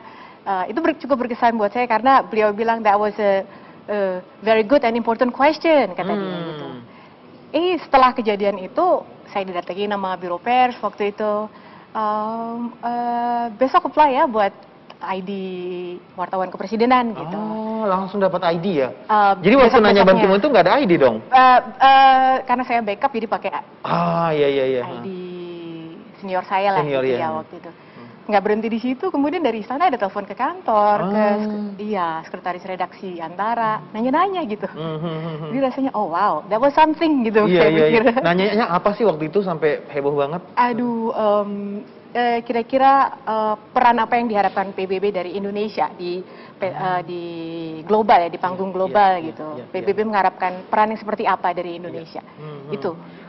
Nice. Aku juga baca atau dengar cerita menarik nih, katanya pernah nanya presiden atau perdana menteri Ceko gitu ya. Presiden ya. Presiden Ceko ya. Dan dia kaget karena Mbak menggunakan bahasa Ceko. Iya ya. Dan kayak orang, kok ini bisa ada wartawan yang punya, jurnalis yang punya pengetahuan bahasa ini. Coba ceritanya gimana sih? Kayaknya lucu ceritanya tuh aku. Seperti biasa kalau liputan di istana ya, Mbak ya, ada kesempatan tanya jawab gitu satu-satu. Waktu zaman presiden, saya bertugas dulu waktu zaman presiden SBY ya, sampai peralihan ke Pak Presiden Joko Widodo. Di seleksi gitu, ada yang mau kasih pertanyaan, saya selalu masukin pertanyaan, dapet gitu. Tapi saya tanya waktu itu, saya bisa bahasa Ceko, boleh nggak saya tanya bahasa Ceko? No, campur saja katanya waktu itu. Pihak istana bilang campur. Gitu, jadi saya campur bahasa Inggris dan bahasa Ceko. Dan saat konferensi pers, saya mengajukan pertanyaan ke Presiden Joko dengan bahasa Ceko, beliaunya sampai terbahak-bahak. Wow, kata dia. Waktu itu kan sedang digaungkan tentang connectivity ya. Dia bilang, ini menunjukkan bahwa connectivity itu works. Gitu. Karena negara sekecil itu, mereka populasi sekitar 10 jutaan. Ternyata di Indonesia yang 250 jutaan waktu itu, ada loh di dalam istana yang bisa berbahasa Ceko. Pasti waktu itu disangka bicara main-main kali ya Mbak ya, sama yang lain yang ngerti bahasa Ceko. Ya. Ini beneran nggak sih nih? Mungkin. Kayak random banget ya. Tapi ger juga sih waktu itu. Ger juga. Seru juga. Apa sih resepnya jadi bisa percaya diri sekali seperti itu Mbak? Mungkin bisa jadi pesan nih buat yang dengar. Karena kan rasa-rasanya, aduh kalau saya nih ya, tiba-tiba ada Ban Ki-moon, tiba-tiba ada David Beckham, boro-boro ini aja saya gugup banget nih, setengah mati kan. Biasa-biasa saya ditanya, sekarang saya harus nanya. Dari tadi Mbak ngomong, saya bingung mikir pertanyaan apa berikutnya. Itu gimana sih menghadapin itu? Persepsi nggak ada ya, mungkin practice makes perfect ya, mungkin itu ya, karena terbiasa. Bergaul luas gitu. Kemudian diskusi yang mendalam kalau bisa. Jadi ketika perlu sesuatu yang lebih serius, tidak terlalu menjadi halangan gitu. Mungkin itu ya. Selain membiasakan diri. Iya. Nah, dari sejumlah orang-orang yang pernah diwawancarain itu, mana yang paling berkesan? Yang paling berkesan, sebenarnya justru di terakhir tahun lalu saya ada liputan feature ya, itu tentang kaitannya dengan Kartini nih, tentang pekerja wanita di pasar. Kalau di Bali disebut tukang suwun, kalau di Jogja disebut buru gendong. Itu sangat berkesan. Harusnya mama saya jadi narasumber tuh Mbak. Karena luar biasa. Di situ saya baru tahu bahwa perempuan bisa begitu apa ya, kuatnya, hebatnya. Ya. Bayangkan sehari mereka ngangkut 2 kuintal di atas kepalanya, satu barang itu Rp5.000 dihargain. Padahal anatomi perempuan diciptakan dengan penuh kelembutan, tapi pekerjaan ya, karena keadaan mungkin ya sekolah yang tidak tinggi, kendala keuangan, mereka harus bekerja dengan mengandalkan fisik. Itu sungguh-sungguh liputan yang menguras emosi. Dan mereka tidak mengeluh sama sekali ya? No, tidak. Itu hebatnya, ya. Jadi saya sendiri menyaksikan, karena ibu saya juga jualan di pasar kan, tidak pernah mengeluh, tapi jangan macam-macam sama dia. Don't mess around, ya kan. Ya. Duitnya dia hilang 1.000 aja, dengan indera penciumannya dia akan tahu di sidang semua anak-anaknya dalam rumah. Jadi dia galak banget, dan itu apresiasi ya buat para wanita perempuan-perempuan hebat Indonesia ya. Mereka berjuang untuk ekonominya. Iya, kita bisa belajar dari mereka. Seperti itu. Nah, kepikiran nggak sih suatu saat nanti akan sebenarnya menjadi seperti Mbak Ria saat ini, dulu waktu kecil? Oh dulu tidak, dari kecil dulu pengennya jadi psikolog ya. Karena saya suka mempelajari, memperhatikan perilaku manusia gitu. Senang mengamati gitu. Tapi somehow kok saya masuk, itu sempat terpikirkan sih, karena saya dulu sempat ngeliat liputannya Christian Amanpour, perang Bosnia kalau nggak salah. Saya ingat pernah bilang sama ibu saya, Mami saya pengen seperti dia. Gitu. Tapi itu masih kecil. Mamanya langsung shock, apa? Gitu kan? Nggak disambut juga sih waktu itu, karena masih kecil kan. Terus ngambil sekolah juga bukan jurnalistik gitu. Tapi kok malah 2011, itu saya malah masuk ke dunia jurnalistik dan saya menyukainya. Saya sangat passionate tentang. Langsung jatuh cinta. Iya. Dari pihak keluarga mendukung sekali. Oh iya. Nggak pernah memberikan mungkin pushback atau tantangan atau apa? Tidak. Sangat mendukung. Sangat mendukung ya. Karena dilihat saya sangat menyukai apa yang saya lakukan. Kemudian mereka ngelihat itu sangat baik ya, sangat bermanfaat gitu. Jadi fully support. Setelah sekarang ini, kira-kira ngebayangin Mbak kedepannya bakal ngapain? Terkait karir? Terkait karir. Pengen bisa melakukan lebih banyak lagi ya. Lebih banyak, lebih dalam, jangkauannya lebih luas. Lebih punya pengaruh. Karena semakin banyak, semakin besar yang bisa kita lakukan, pasti dampaknya juga semakin luas. Semakin banyak orang yang bisa menerima manfaatnya begitu. Dari karya yang kita hasilkan. Karya yang kita hasilkan. Ya. Secara spesifik pernah sih nggak sih mengalami stereotyping, gender stereotyping, kayak gitu-gitu? Tidak ya. Tidak pernah ya? Ya, saya tahu di luar sana terjadi, tapi saya pribadi tidak pernah mengalaminya. Puji Tuhan tidak pernah mengalaminya. Mungkin bisa dipengaruhi karena dulu lingkungan liputannya yang seperti di sana, di Kementerian Luar Negeri misalnya gitu. Ataupun ke daerah-daerah juga tidak pernah menemukan. Tidak pernah menemukan ya. Bahkan saya juga sudah termasuk salah satu yang berkesan tuh ke pedalaman dulu. Ke pedalaman juga pedalaman Papua, ya. Oh iya? Ke mana Mbak? Papua di Jadi ngedampingin ke dalam hutan gitu ya waktu itu. Dalam hutan, dampingin Pak Presiden atau pergi sendiri? Oh bukan, pergi sendiri, bikin feature. Ya 10 hari waktu itu. Itu pun tidak mengalami kok. Tidak mengalami, iya. Luar biasa, berani banget ya, dari high level nanyain Perdana Menteri, Presiden, Sekjen PBB, pemain bola tenar, sampai ke hutan pernah dialamin. Dan mungkin tidak pernah bisa saya lakukan, saya alami, saya lalui kalau tidak menjadi jurnalis. Oke. Kita akan mendengarkan nih pertanyaan dari audiens ya, buat para 3 penanya kita. Mungkin Mbak Endah mau nanya-nanya dulu nggak ke pembicaranya nih? 1, 2, 3 tadi kan inspiratif. Aku tuh sampai nggak punya pertanyaan sama sekali, terkesima dengan kiprah Oh gitu. Para perempuan-perempuan antara ini. Bukan karena nggak ngikutin sibuk nyiapin lagu berikutnya apa? Bukan masalah itu. Bener-bener aku tercengang. Ya toh bahasanya dikuasai dengan istimewa sampai mewawancarai banyak. Terus tadi yang Mbak pertama ini, toh pergi ke luar negeri sampai kemana-mana, atau kamu nggak tanya aku Iya. pergi kemana Pergi aja? pergi kemana? Iran mungkin kayak.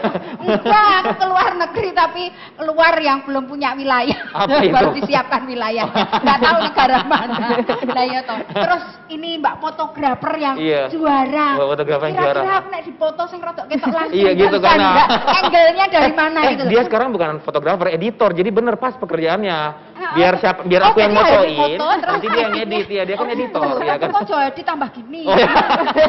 Tapi besar kecil itu adalah anugerah. Amin. Ya, toh. Hitam putih apalah artinya itu. Benar. Yang penting kita bersama-sama Aha. ya tahu menjadi perempuan yang menginspirasi dan ngeraket ke paseduluran dari Papua. Yang artinya dari apa Jawa. itu tadi barusan? Ngeraket ke paseduluran itu merukunkan kita semua sebagai warga negara Indonesia. Siap. Luar biasa Mbak Enda, makasih loh. Kalian kok hebat sekali Iya. sih. Mbak, kita punya pertanyaan dari audiens yang sudah luar biasa hadir ya hari ini. Pertanyaan jadi ditulis, disiapkan untuk dijawab mereka. Udah disiapkan ya. Jadi udah disiapkan pertanyaan. Kalau udah disiapkan pertanyaannya, Iya, maksudnya iya. mereka udah memberikan pertanyaannya. Kasih pertanyaannya. Iya. Oke, kita Iya. lihat satu-satu yuk pertanyaannya. Pertanyaannya seperti apa?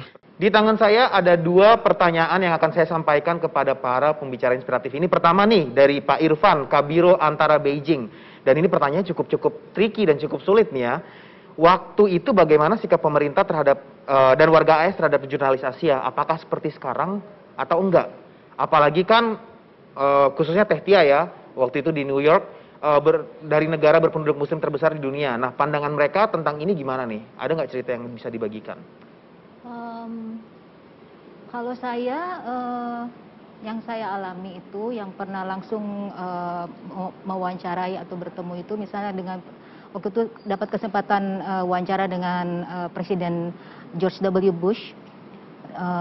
Jadi ada 5 wartawan Asia Pasifik diberi kesempatan untuk mewawancarai beliau dalam rangka KTT APEC waktu itu. Beliau akan ke Australia tahun berapa itu ya, wawancaranya 2007, tapi beliau akan ke Australia untuk menghadiri KTT APEC.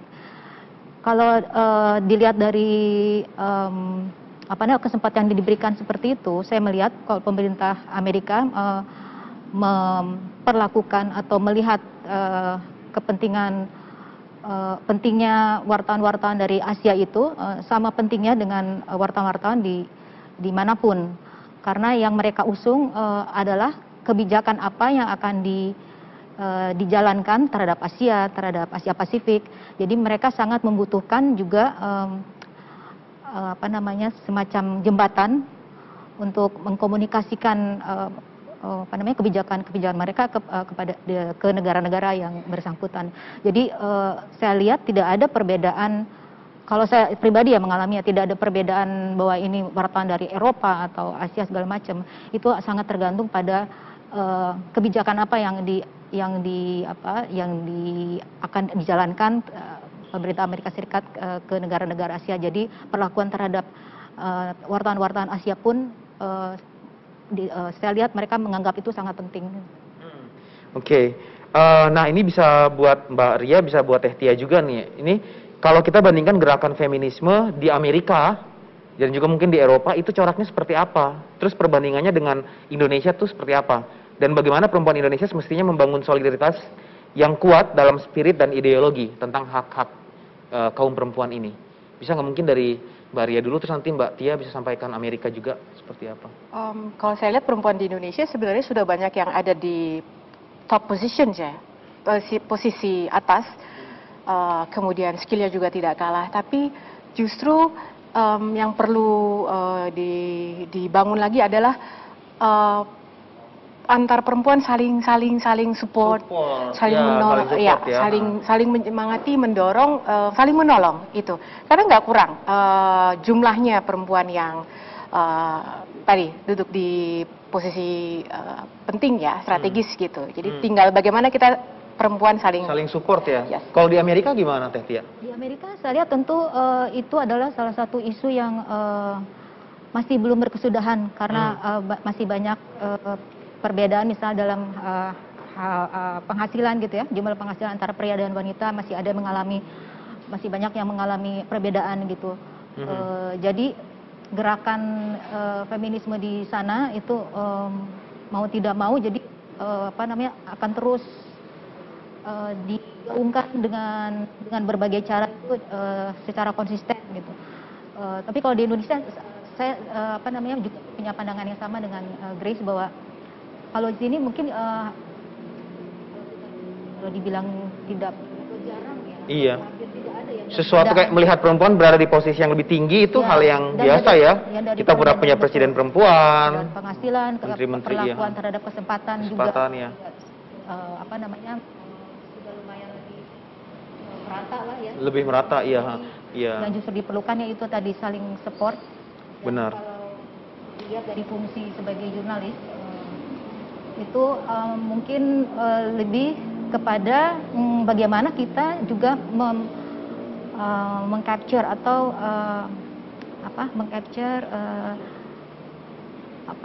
posisi-posisi atau kejadian-kejadian atau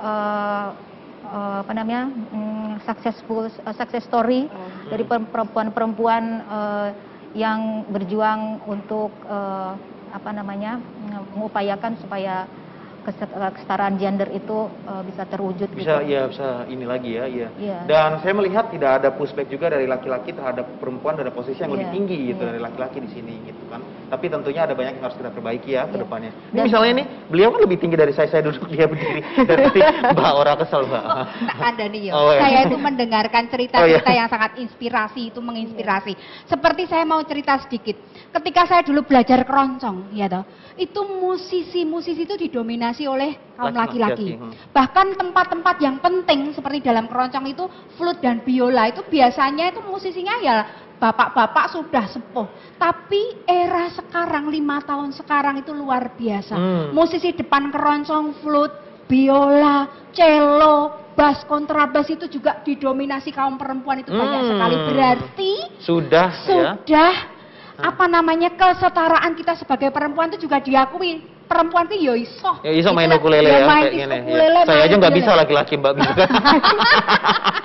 Harapannya ke depan akan lebih baik lagi, lebih juara lagi, menginspirasi lagi gitu. Oke. Nih ada pertanyaan kejutan dari 2 orang ya, selain audiens. Jadi mereka ini udah menyiapkan pertanyaan. Yang pertama nih dari seorang menteri nih Mbak. Menteri yang dalam kementeriannya pekerjaannya menyentuh jutaan perempuan-perempuan yang tadi seperti diceritain oleh Mbak Grace ya. Kita dengar yuk pertanyaan dari Menteri Koperasi dan UMKM Pak Teten Mas Duki untuk ketiga pembicara kita. Siap. Mana ini? Saya mau bertanya kepada Mbak Puspa, pewarta foto. Siapakah sosok jurnalis perempuan yang menginspirasi Anda? Pertanyaan untuk Mbak Grace, pewarta video. Adakah liputan atau karya jurnalistik yang paling Anda banggakan selama menjadi jurnalis? Apa alasannya? Pertanyaan untuk Tia Mutia Sari, pewarta teks. Sering disebut kalau perempuan cenderung memakai perasaan daripada logika. Nah, apakah ini menjadi masalah saat Anda harus objektif sebagai jurnalis? Lalu pertanyaan untuk semua 3 teman jurnalis perempuan hebat. Bagaimana caranya membagi diri dan waktu menjalani profesi dan perannya sebagai perempuan? Monggo, silakan dijawab Mbak-mbak sekalian. Puspa dulu kali ya. Boleh, Mbak Puspa duluan. Kalau spesifik inspirasi jurnalis perempuan sih dari awal sih aku belum nggak spesifik punya sosok ya. Cuma sambil berjalannya waktu terus kemudian terjun ke benar-benar berada di dunia jurnalistik ini, mungkin banyak belajar dari mungkin kalau di sini sendiri ya banyak belajar dari beberapa pewarta foto perempuan di Jakarta. Ada Mbak Ade waktu itu, terus ada banyak sih waktu itu di antara juga ada satu teman, satu angkatan, satu fotografer perempuan juga. Jadi kita sama-sama belajar. Jadi karena kan apa ya, melihat oh begini caranya, oh begini kira-kira membagi waktu antara pekerjaan dengan hal lain gitu. Jadi sambil jalan sambil ini. Oke. Teh Ria. Oh, Teh Ria dulu. Ya. Oke, terima kasih Pak Teten untuk pertanyaannya. Ini mengenai katanya perempuan cenderung untuk mengandalkan perasaan atau lebih kemungkinan terjebak seperti itu daripada logika. Kalau yang saya rasakan sih itu akan agak sulit ya, kejadian bahwa jurnalis itu akan lebih mengandalkan perasaan, karena prinsip-prinsip sebagai jurnalis saja itu sudah memungkinkan. Kita harus mendasarkan pekerjaan kita tuh pada fakta, kemudian harus objektif, dan selain itu juga kita terikat pada kode etik sebagai wartawan, tidak boleh memberitakan sesuatu yang mencampurkan fakta dan opini, dan kode etik juga mengatur bahwa bagaimana seorang wartawan itu harus menjalankan pekerjaannya secara bertanggung jawab, dan fakta yang disampaikan bisa diverifikasi semacam itu. Mbak Grace, ya, silakan. Terima kasih Pak Teten untuk pertanyaannya terkait pengalaman liputan saya yang paling berkesan. Selain tadi yang pekerja pasar perempuan ya, Menlu Amerika Serikat John Kerry dulu, saya dikasih kesempatan mewakili media nasional untuk mengajukan satu pertanyaan, tapi saya tidak mau kasih satu pertanyaan aja. Ketika mic sudah di tangan saya ajukan 2 atau 3 pertanyaan dan dijawab kok. bahkan beliau senang waktu itu ya. Beliau bilang inilah untungnya jadi Menlu Amerika Serikat, karena Anda akan diminta untuk mengomentari pilpres di negara lain. Salah satunya itu. Kemudian satu lagi adalah wawancara Menlu Filipina waktu itu di Filipina. Yang membuat saya terkesan adalah yang membuat itu berkesan buat saya adalah karena prosesnya yang begitu rumit, surat menyurat, pengurusan izinnya, dan kemudian ketika eksekusi juga menyenangkan sekali gitu loh. Karena ternyata para diplomatnya menyangka saya Cherise, salah satu penyanyi Filipina, miripnya. Jadi saya bingung. Ya pada minta foto bersama gitu. Saya disuruh nyanyi tapi saya bilang nope, saya nggak bisa nyanyi. Mirip mungkin. Itu yang berkesan. Oke, yang tadi pertanyaan terakhir dari Pak Teten untuk tiga-tiganya, ya kalau nggak salah bagaimana membelah diri ya, membelah diri, amubah kali ya, membagi diri. Langsung sekalian Mbak Grace. Saya rasa kita dari dulu terbiasa ya. Cuman memang salah satu tantangan yang terbesar menjadi jurnalis adalah mengatur waktu. Nanti akan bisa sih saya yakin, karena pekerjaan itu, profesi itu membentuk kita, membentuk kepribadian kita, membentuk kebiasaan kita. Jadi kita biasa bekerja dikejar waktu, kita jadi terbiasa jalannya cepat, berpikir harus cepat, menulis juga lebih cepat, berpikir cepat, riset cepat gitu. Jadi terlatih untuk bisa mengatur waktu. Iya. Mbak Puspa sama juga. Sama ya, hampir sama. Mungkin kalau sekarang mungkin kondisinya kalau saya pas ada 2 anak yang mungkin masih sekolah gitu kan, jadi kan kadang saya membagi waktunya bergantian. Jadi saling kerjasama nih sama pasangan ya, sama suami. Kalau pas saya harus tugas ya berarti yang standby di rumah, atau mungkin harus lebih banyak sama anak-anak itu suami gitu. Gantian aja sih sebenarnya, lebih fleksibel tapi. Jadi saling berbagi tugas ya dengan spouse. Kalau Teh Tia? Iya, sebagai jurnalis itu kan profesinya itu mirip-mirip dokter, tentara gitu ya.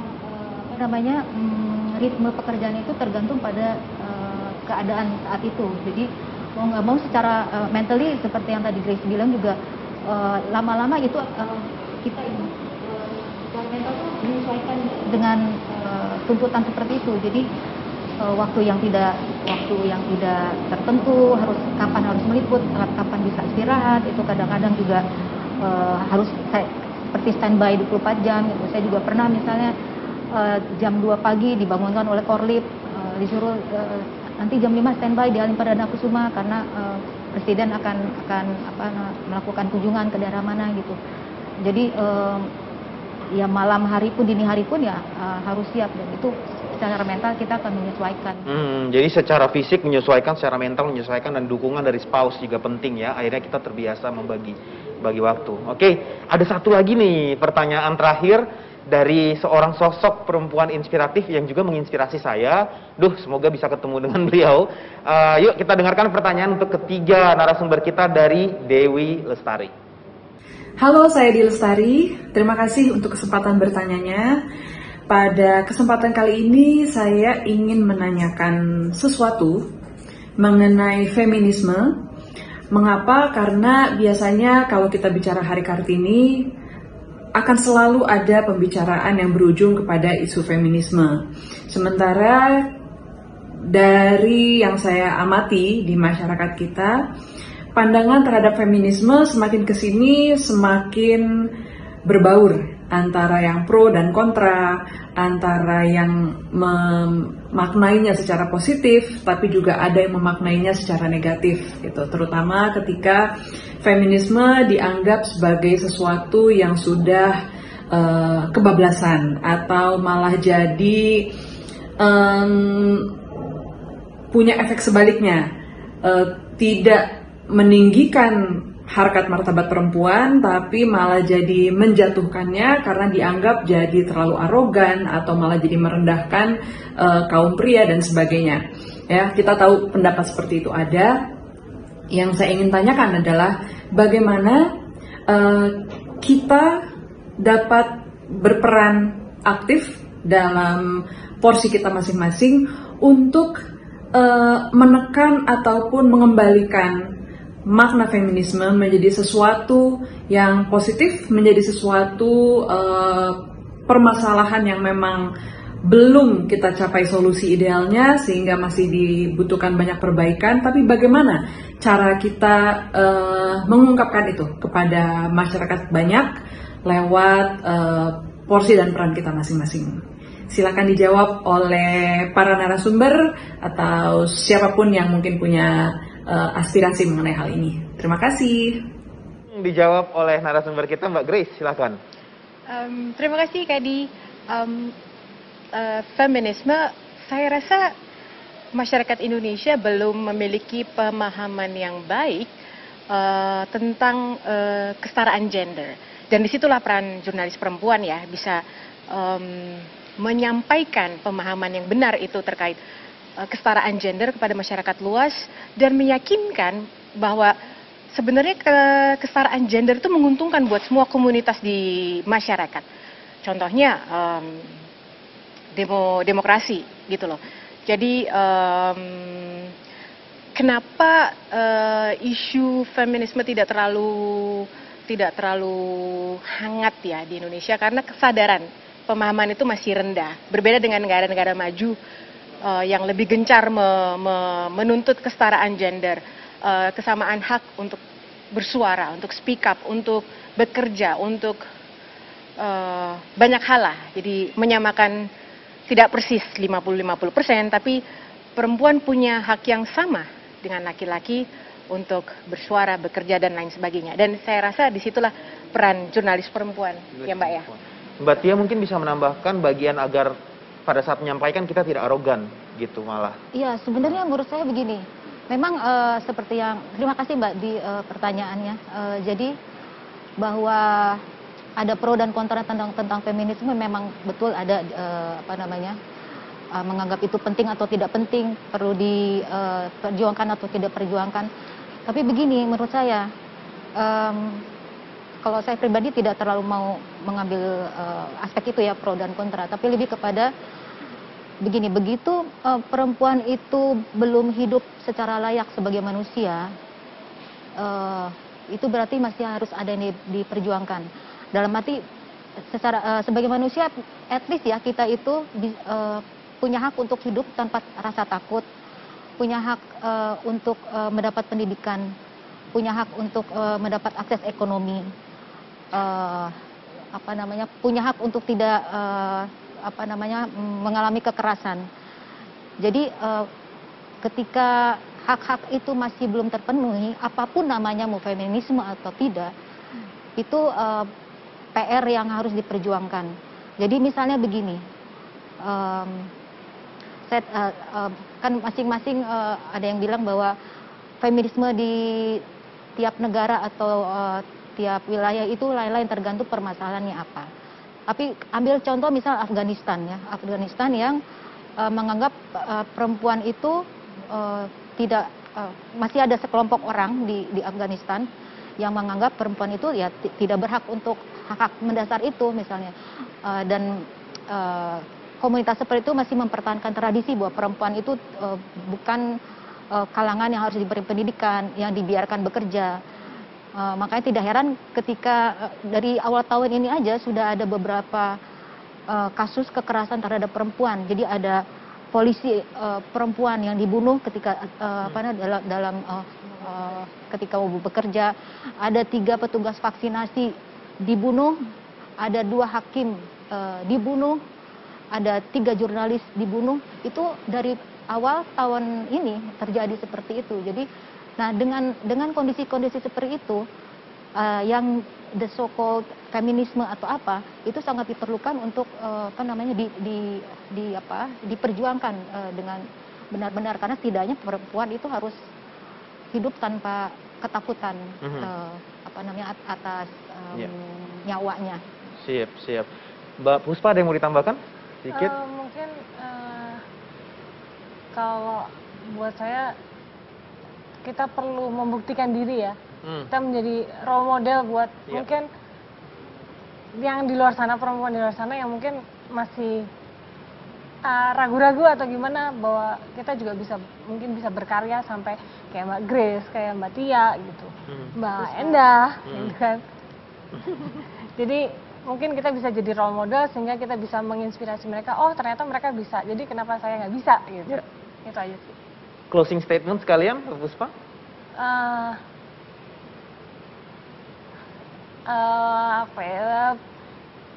Kita sebagai perempuan harus berdikari ya, maksudnya kita harus mandiri tanpa kita harus merendahkan kaum laki-laki. Gitu aja. Mbak Tia?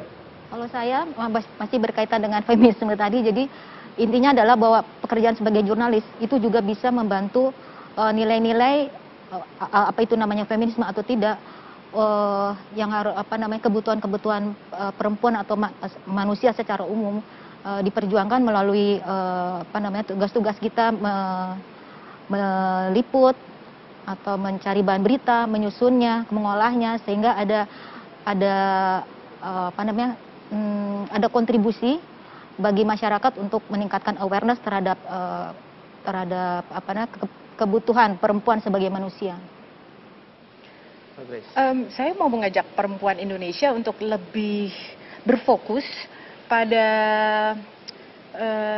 berbuah, menghasilkan karya, alih-alih berfokus pada sesuatu yang menjadi penghalang, sesuatu yang menghambat gitu. Jadi kita fokus saja kepada saya mau buat ini, saya mau bikin ini, saya mau merubah ini. Jadi goalnya apa ya? Iya. Kita sudah berada di penghujung talk show inspiratif hari ini. Tapi sebelum saya closing, mari kita dengarkan surat Kartini yang akan dibacakan oleh Wakil Menteri Pariwisata dan Ekonomi Kreatif, Mbak Angela Tanusudibjo.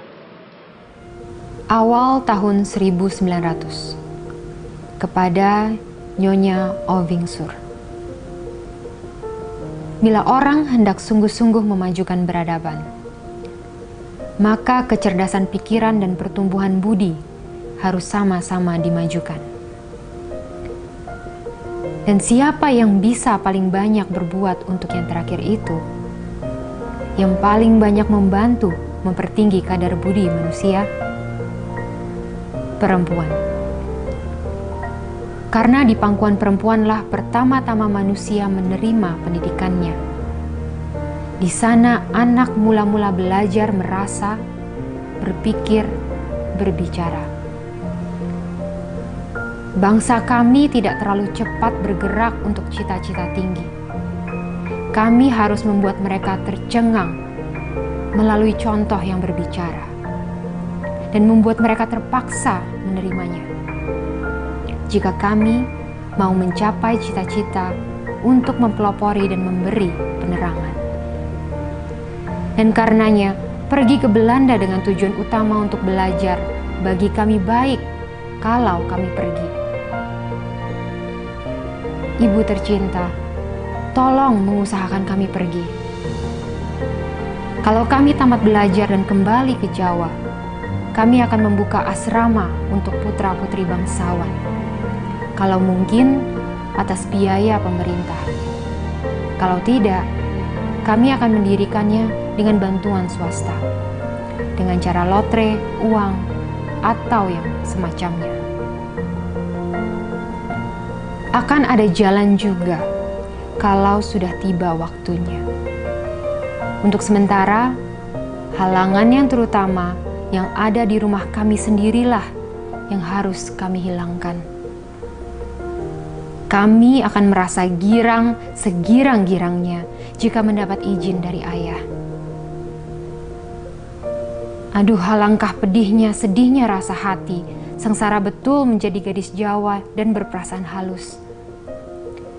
Kasihan ayah dan ibu kami, nasib celaka manakah yang memberi mereka anak-anak perempuan serupa kami?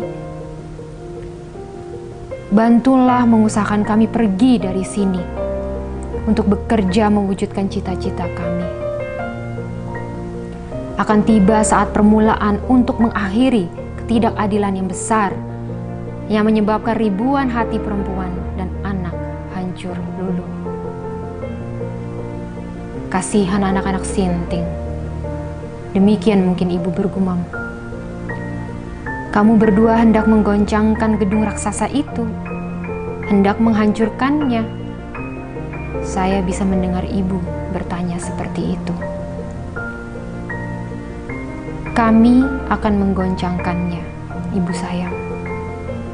Dengan segala kekuatan, walaupun yang akan runtuh hanya satu butir batu saja, maka kami akan merasa bahwa hidup kami tidak sia-sia. Senang sekali mempunyai cita-cita dan tujuan hidup. Sebut kami orang gila, Sinting, semua saja yang ibu kehendaki. Kami tak akan berbuat lain. Itu sudah tabiat kami. Kakek merintis jalan ketika beliau setengah abad yang lalu memberi putra-putrinya pendidikan Eropa. Kami tidak berhak bodoh. Tidak berhak tak berarti. Kebangsawanan menanggung kewajiban terus-menerus makin tinggi. Satu kehidupan dimulai oleh satu orang wanita yang akan kemudian memulai sebuah peradaban yang sangat besar. Sehingga wanita kuat akan menghasilkan peradaban yang juga sangat kuat. Hari ini kita telah mendengar kisah inspiratif dari 3 wanita inspiratif, 3 wanita kuat, 3 wanita yang sama-sama berkarya sesuai dengan topik kita hari ini, yaitu perempuan berkarya membawa aspirasi. Sampai bertemu di talk show selanjutnya dari kantor Berita Antara. Dan saya mau manggil MC untuk dapat mengambil panggung kembali dari saya. Silakan Mas Ardi. Baik, makasih sekali Mas Billy dan juga para narasumber, Mbak Puspa, Mbak Tia dan juga Mbak Grace. Terima kasih sekali, luar biasa. Saya izin lanjutkan acara ya. Dan sekarang saya pengen manggil Mbak Endah deh untuk gabung sama saya di sini, Mbak. Datang ke situ? Iya dong. Sini dong. Siap. Luar biasa sekali memang Mbak Endah ini. Gimana, Mbak Endah, mohon izin, dari tadi kan narasumber-narasumber ini yang bercerita tentang Kartini begitu. Mbak kan juga seorang perempuan Jowo luar biasa, imut, menggemaskan, semuanya juga udah tahu gitu ya. Aku langsung begini terpesona dibilang imut. Gimana? Jadi saya pengen tanya juga nih, aspirasinya seorang Endah Laras. Pertanyaannya simpel banget. Makna Hari Kartini untuk seorang Endah Laras. Apa, Mbak? Ya, Kartini kalau menurut saya itu tidak hanya diperingati rutin tiap tahun. Tapi kita harus piye carane merefleksikan kembali ketika Ibu Kartini itu dalam memperjuangkan kaum perempuan. Nah, sekarang tugas kita sebagai perempuan-perempuan Indonesia adalah memaksimalkan talenta yang kita punya. Terus kita bisa melangkah arep dadi apa sekarang digelar. Tidak ada perbedaan antara perempuan dan laki-laki. Tentunya masih membawa misi bahwa kita sebagai perempuan yang akan memunculkan generasi-generasi Kartini-Kartini di masa yang akan datang. Luar biasa. Perempuan Indonesia. Satu kata dari seorang Enda Laras, perempuan Indonesia. Apa kata itu? Istimewa. Kenapa istimewa? Istimewa, luar biasa, dan juara. Luar biasa. Istimewa, luar biasa, dan juara. Baik, istimewa, luar biasa, dan juga juaranya penampilan Mbak Endah Laras yang sebentar lagi kita akan kembali saksikan. Monggo kami persilakan untuk perform lagi. Ya. Baiklah, silakan kembali ke tempatnya. Saya Jalan kayak tadi. Daru Raharjo. Oh siap, silakan. Baik, ini dia pemirsa.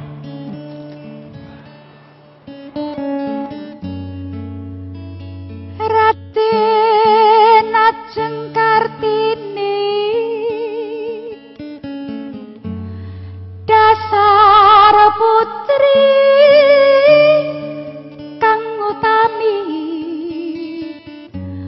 belani kaum wanita siaga ngrungkepi nagara tumraping para wanita tatak tangguh tekad kang nyata duweni wawasan kang utama jaya-jaya Nuswantara jaya-jaya wanita Nuswantara jaya-jaya bumi Nuswantara jaya-jaya Indonesia rahayu rahayu rahayu.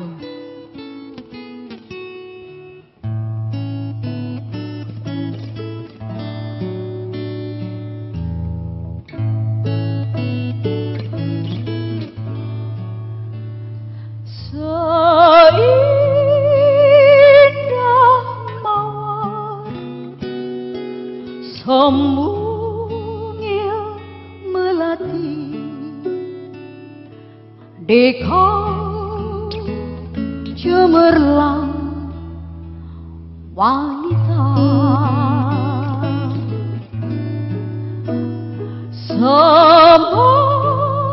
semerbak wangi sejenak merpati dekau sonatu digital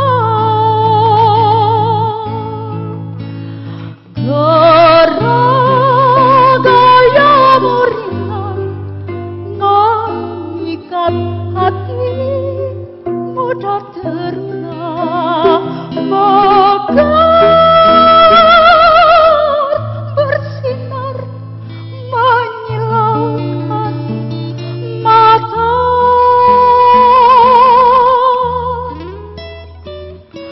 halus wanita Basutra Dewangga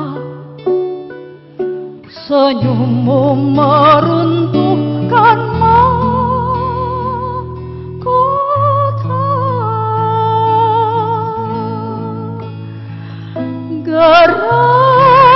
geragayamu ringan memikat hatimu dan teruna mekar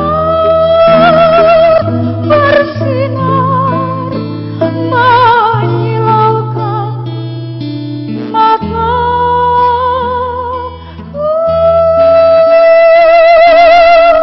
halus wanita Basutra Dewangga senyummu meruntuhkan mahkota senyummu meruntuhkan mahkota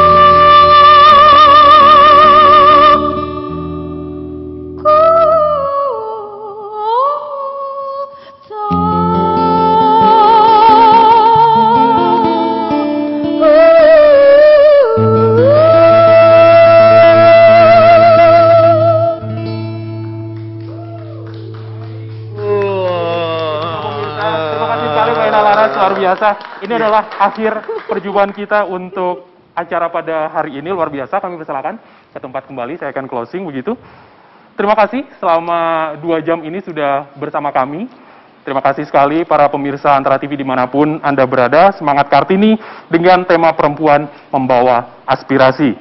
Terima kasih sekali lagi untuk para pengisi acara. Dan sedikit ada pesan komersial di sini dari rekan kami untuk teman-teman Antara yang sedang merencanakan seminar, pernikahan, pameran, dan juga acara lainnya. Kantor Berita Antara memiliki layanan MICE yang bertempat di Auditorium Adiana, di Gedung Wisma Antara lantai 2, dan di Galeri Foto Jurnalistik Antara Pasar Baru di mana kami menyiarkan hari ini.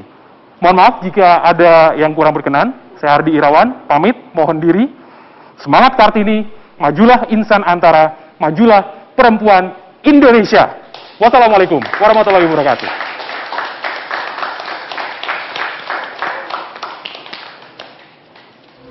Baik pemirsa, setelah kita mengikuti talk show, maka sebagai bentuk apresiasi dari Kantor Berita Antara kepada para pengisi acara akan diberikan sebuah apresiasi, nantinya akan diberikan kepada para pengisi acara begitu. Langsung saya panggilkan kembali ke depan para pengisi acara, ada Mas Billy Mambrarsar, ada Mbak Endah Laras, terus ada juga Mbak Tia, Mbak Grace, dan juga Mbak Puspa. Kami persilahkan untuk menuju ke depan lebih dulu.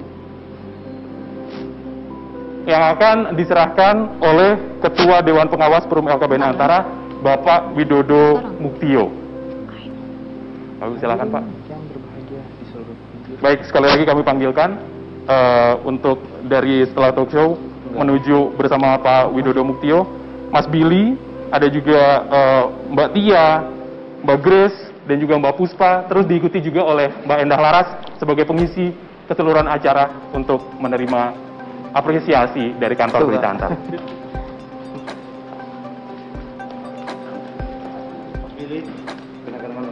Terima kasih Pak. Mbak Endah. Oh, Mbak Endah, aduh. Luar biasa, doanya bagus sekali. Keren. Oh. Terima kasih banyak. Terima kasih.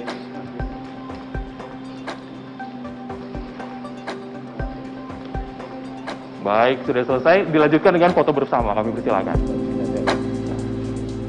Oh, langsung sini aja. Oh, boleh. Oh, iya. Oh, iya.